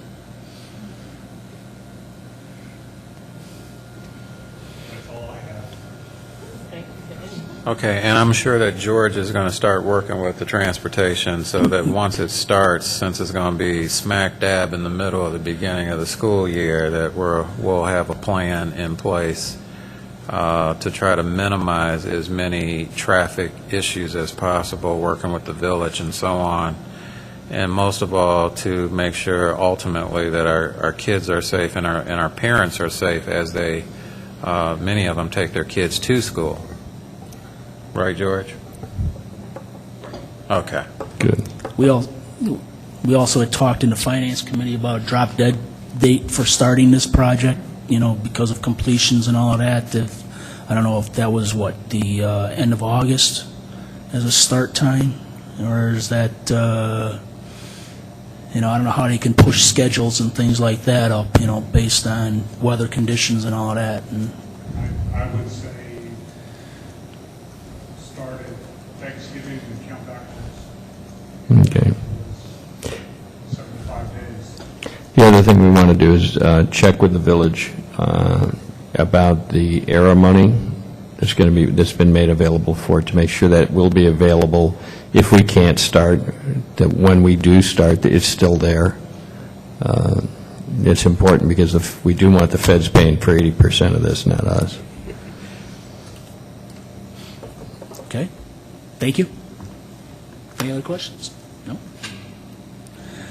New business. Need a set date for board policy committee meeting And also the Finance Committee and meeting. the next finance committee meeting. I would like to suggest some dates, and then, of course, obviously, the members would have to say whether or not that's going to work. For the Finance Committee meeting, I was thinking Wednesday, August 4th. Would that work for Finance? Wednesday, August 4th. Will that work for you, Bob, personally? Will that work for our 3 Finance Committee members who are here? Yeah, I think so. Yeah, I may be a little late. 6:30. I'll be in Springfield that day, but I can do it. Do you want to do it the 5th, Dan? No, I'd rather do it. Let's do it the 4th. Yeah. We want to do it at 7? Rather than Let's do it at 6? 7 o'clock then. Let's do 7 o'clock. And for Central Office, yes, August 4th, 7 o'clock, Finance Committee. And then for Mary and Kim, just asking, if it doesn't work, doesn't work. But the following Wednesday, would August the 11th work for the two of you? The 11th, maybe at 6:30? Yeah. Okay. How are you, Kim? You're good? Okay. So August the 11th at 6:30 p.m. By the way, Terry got a phone call from the Illinois Association of School Boards, and they told us that they're sending out another one of those packets, so we're 5 behind. And they're sort of getting on us, what's happening. So the thing that I will tell you that we're going to do for you, they suggested that we work a little differently than what I had suggested. I suggested take the oldest packet and work up. They suggested just the opposite. You take the newest one and work backwards. They had their rationale for it. I think it's the best thing to do after they explained it. And so, but we're going to try to do 2 packets. We will actually print them for you and mail them to you, because the newest one is on its way. It hasn't come yet, but it's going to come in July. That's why I said we're going to be 5 packets behind instead of 4.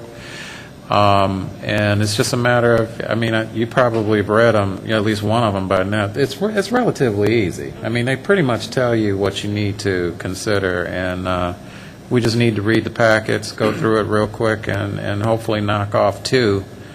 And then maybe set another one and knock off the other 3 is what I'm hoping. Could we have those packets and maybe come prepared at August 11th meeting? Yeah. Oh, yeah. That's what we're saying.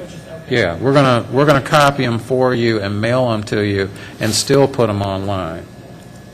But for me, I don't know how you work. When it comes down to policy, I can't look at all that stuff online. I got to physically, so I can take notes and underline stuff. Terry can email it to me, Sure. because I can print it myself even Okay. more economically at work. All right. Yes. When I did speak to IASB today, they did say that although it is 5 issues that we will be behind, including next week's, the ones from November and December were both so small that they combined them. So really they are counting that as one. Okay. So we have September, November, December, February, and then this next one. So it really is 4 if you combine. Yeah. Well, that's good. Then we can do 2 and 2, and hopefully we'll be caught up. All right. By the way, look for our new website. This, I think, is coming out Thursday. It's going to be awesome. I haven't had a request to go into closed session for the last session. I don't think so, so... Mark, before you move to that, Okay. I wanted to, just a couple of things real quickly. I have a request. I know some board members like to go to some of the events in the beginning of the year, and then like end of the year, type of thing. So I'm requesting that some type of calendar be created for the board members so we'll know when are the open houses for the schools. And then at the end of the year, knowing like, the awards, Yes. Bank, whatever, We can do things. that. So something we can have, Yes. those types of events that we would desire, to go to. Yes. Opening day, teachers' recognition right away. Right. Yeah. Those And kind of things. Also, like I told David today over the phone, I'm going to say this to you, Pastor Hall. One comment that you made to me earlier didn't fall deaf on my ears. If you remember, you made a phone call about having a calendar where you can see all the events. On our new website, it won't be fully functional until school starts. But we're going to finally have a calendar where you will literally see all of the school events in one place.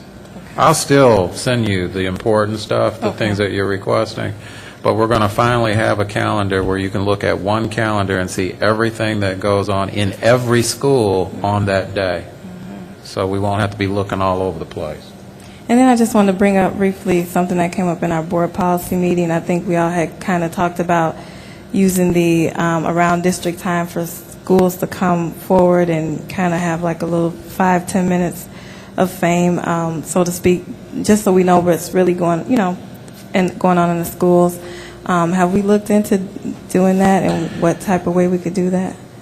For right now, when the administrators meet in August, I'm going to bring that to them and basically just say that we have 10 schools and basically we have 10 months and one school a month, and that they have to present something that's positive that's going on in their school, and we would prefer that it's centered around kids, where kids can maybe even come to the board meeting with their families if they choose to either recognize achievement, recognize something good, or to talk about some good program that they're proud of. But yes, I'm really just going to assign them, Okay. to a month. Now, the only thing that I'm going to tell you, since it's going to be new information, we might not get started until October rather than September, but we will get started. So then will we double up? We might have to double up one of the months so that we cover all the buildings. Okay, sounds good. Anything else? No? Motion to adjourn. Moved. Mr. Heisel? Second. Mrs. Sanders? All those in favor? Aye. We're out of here.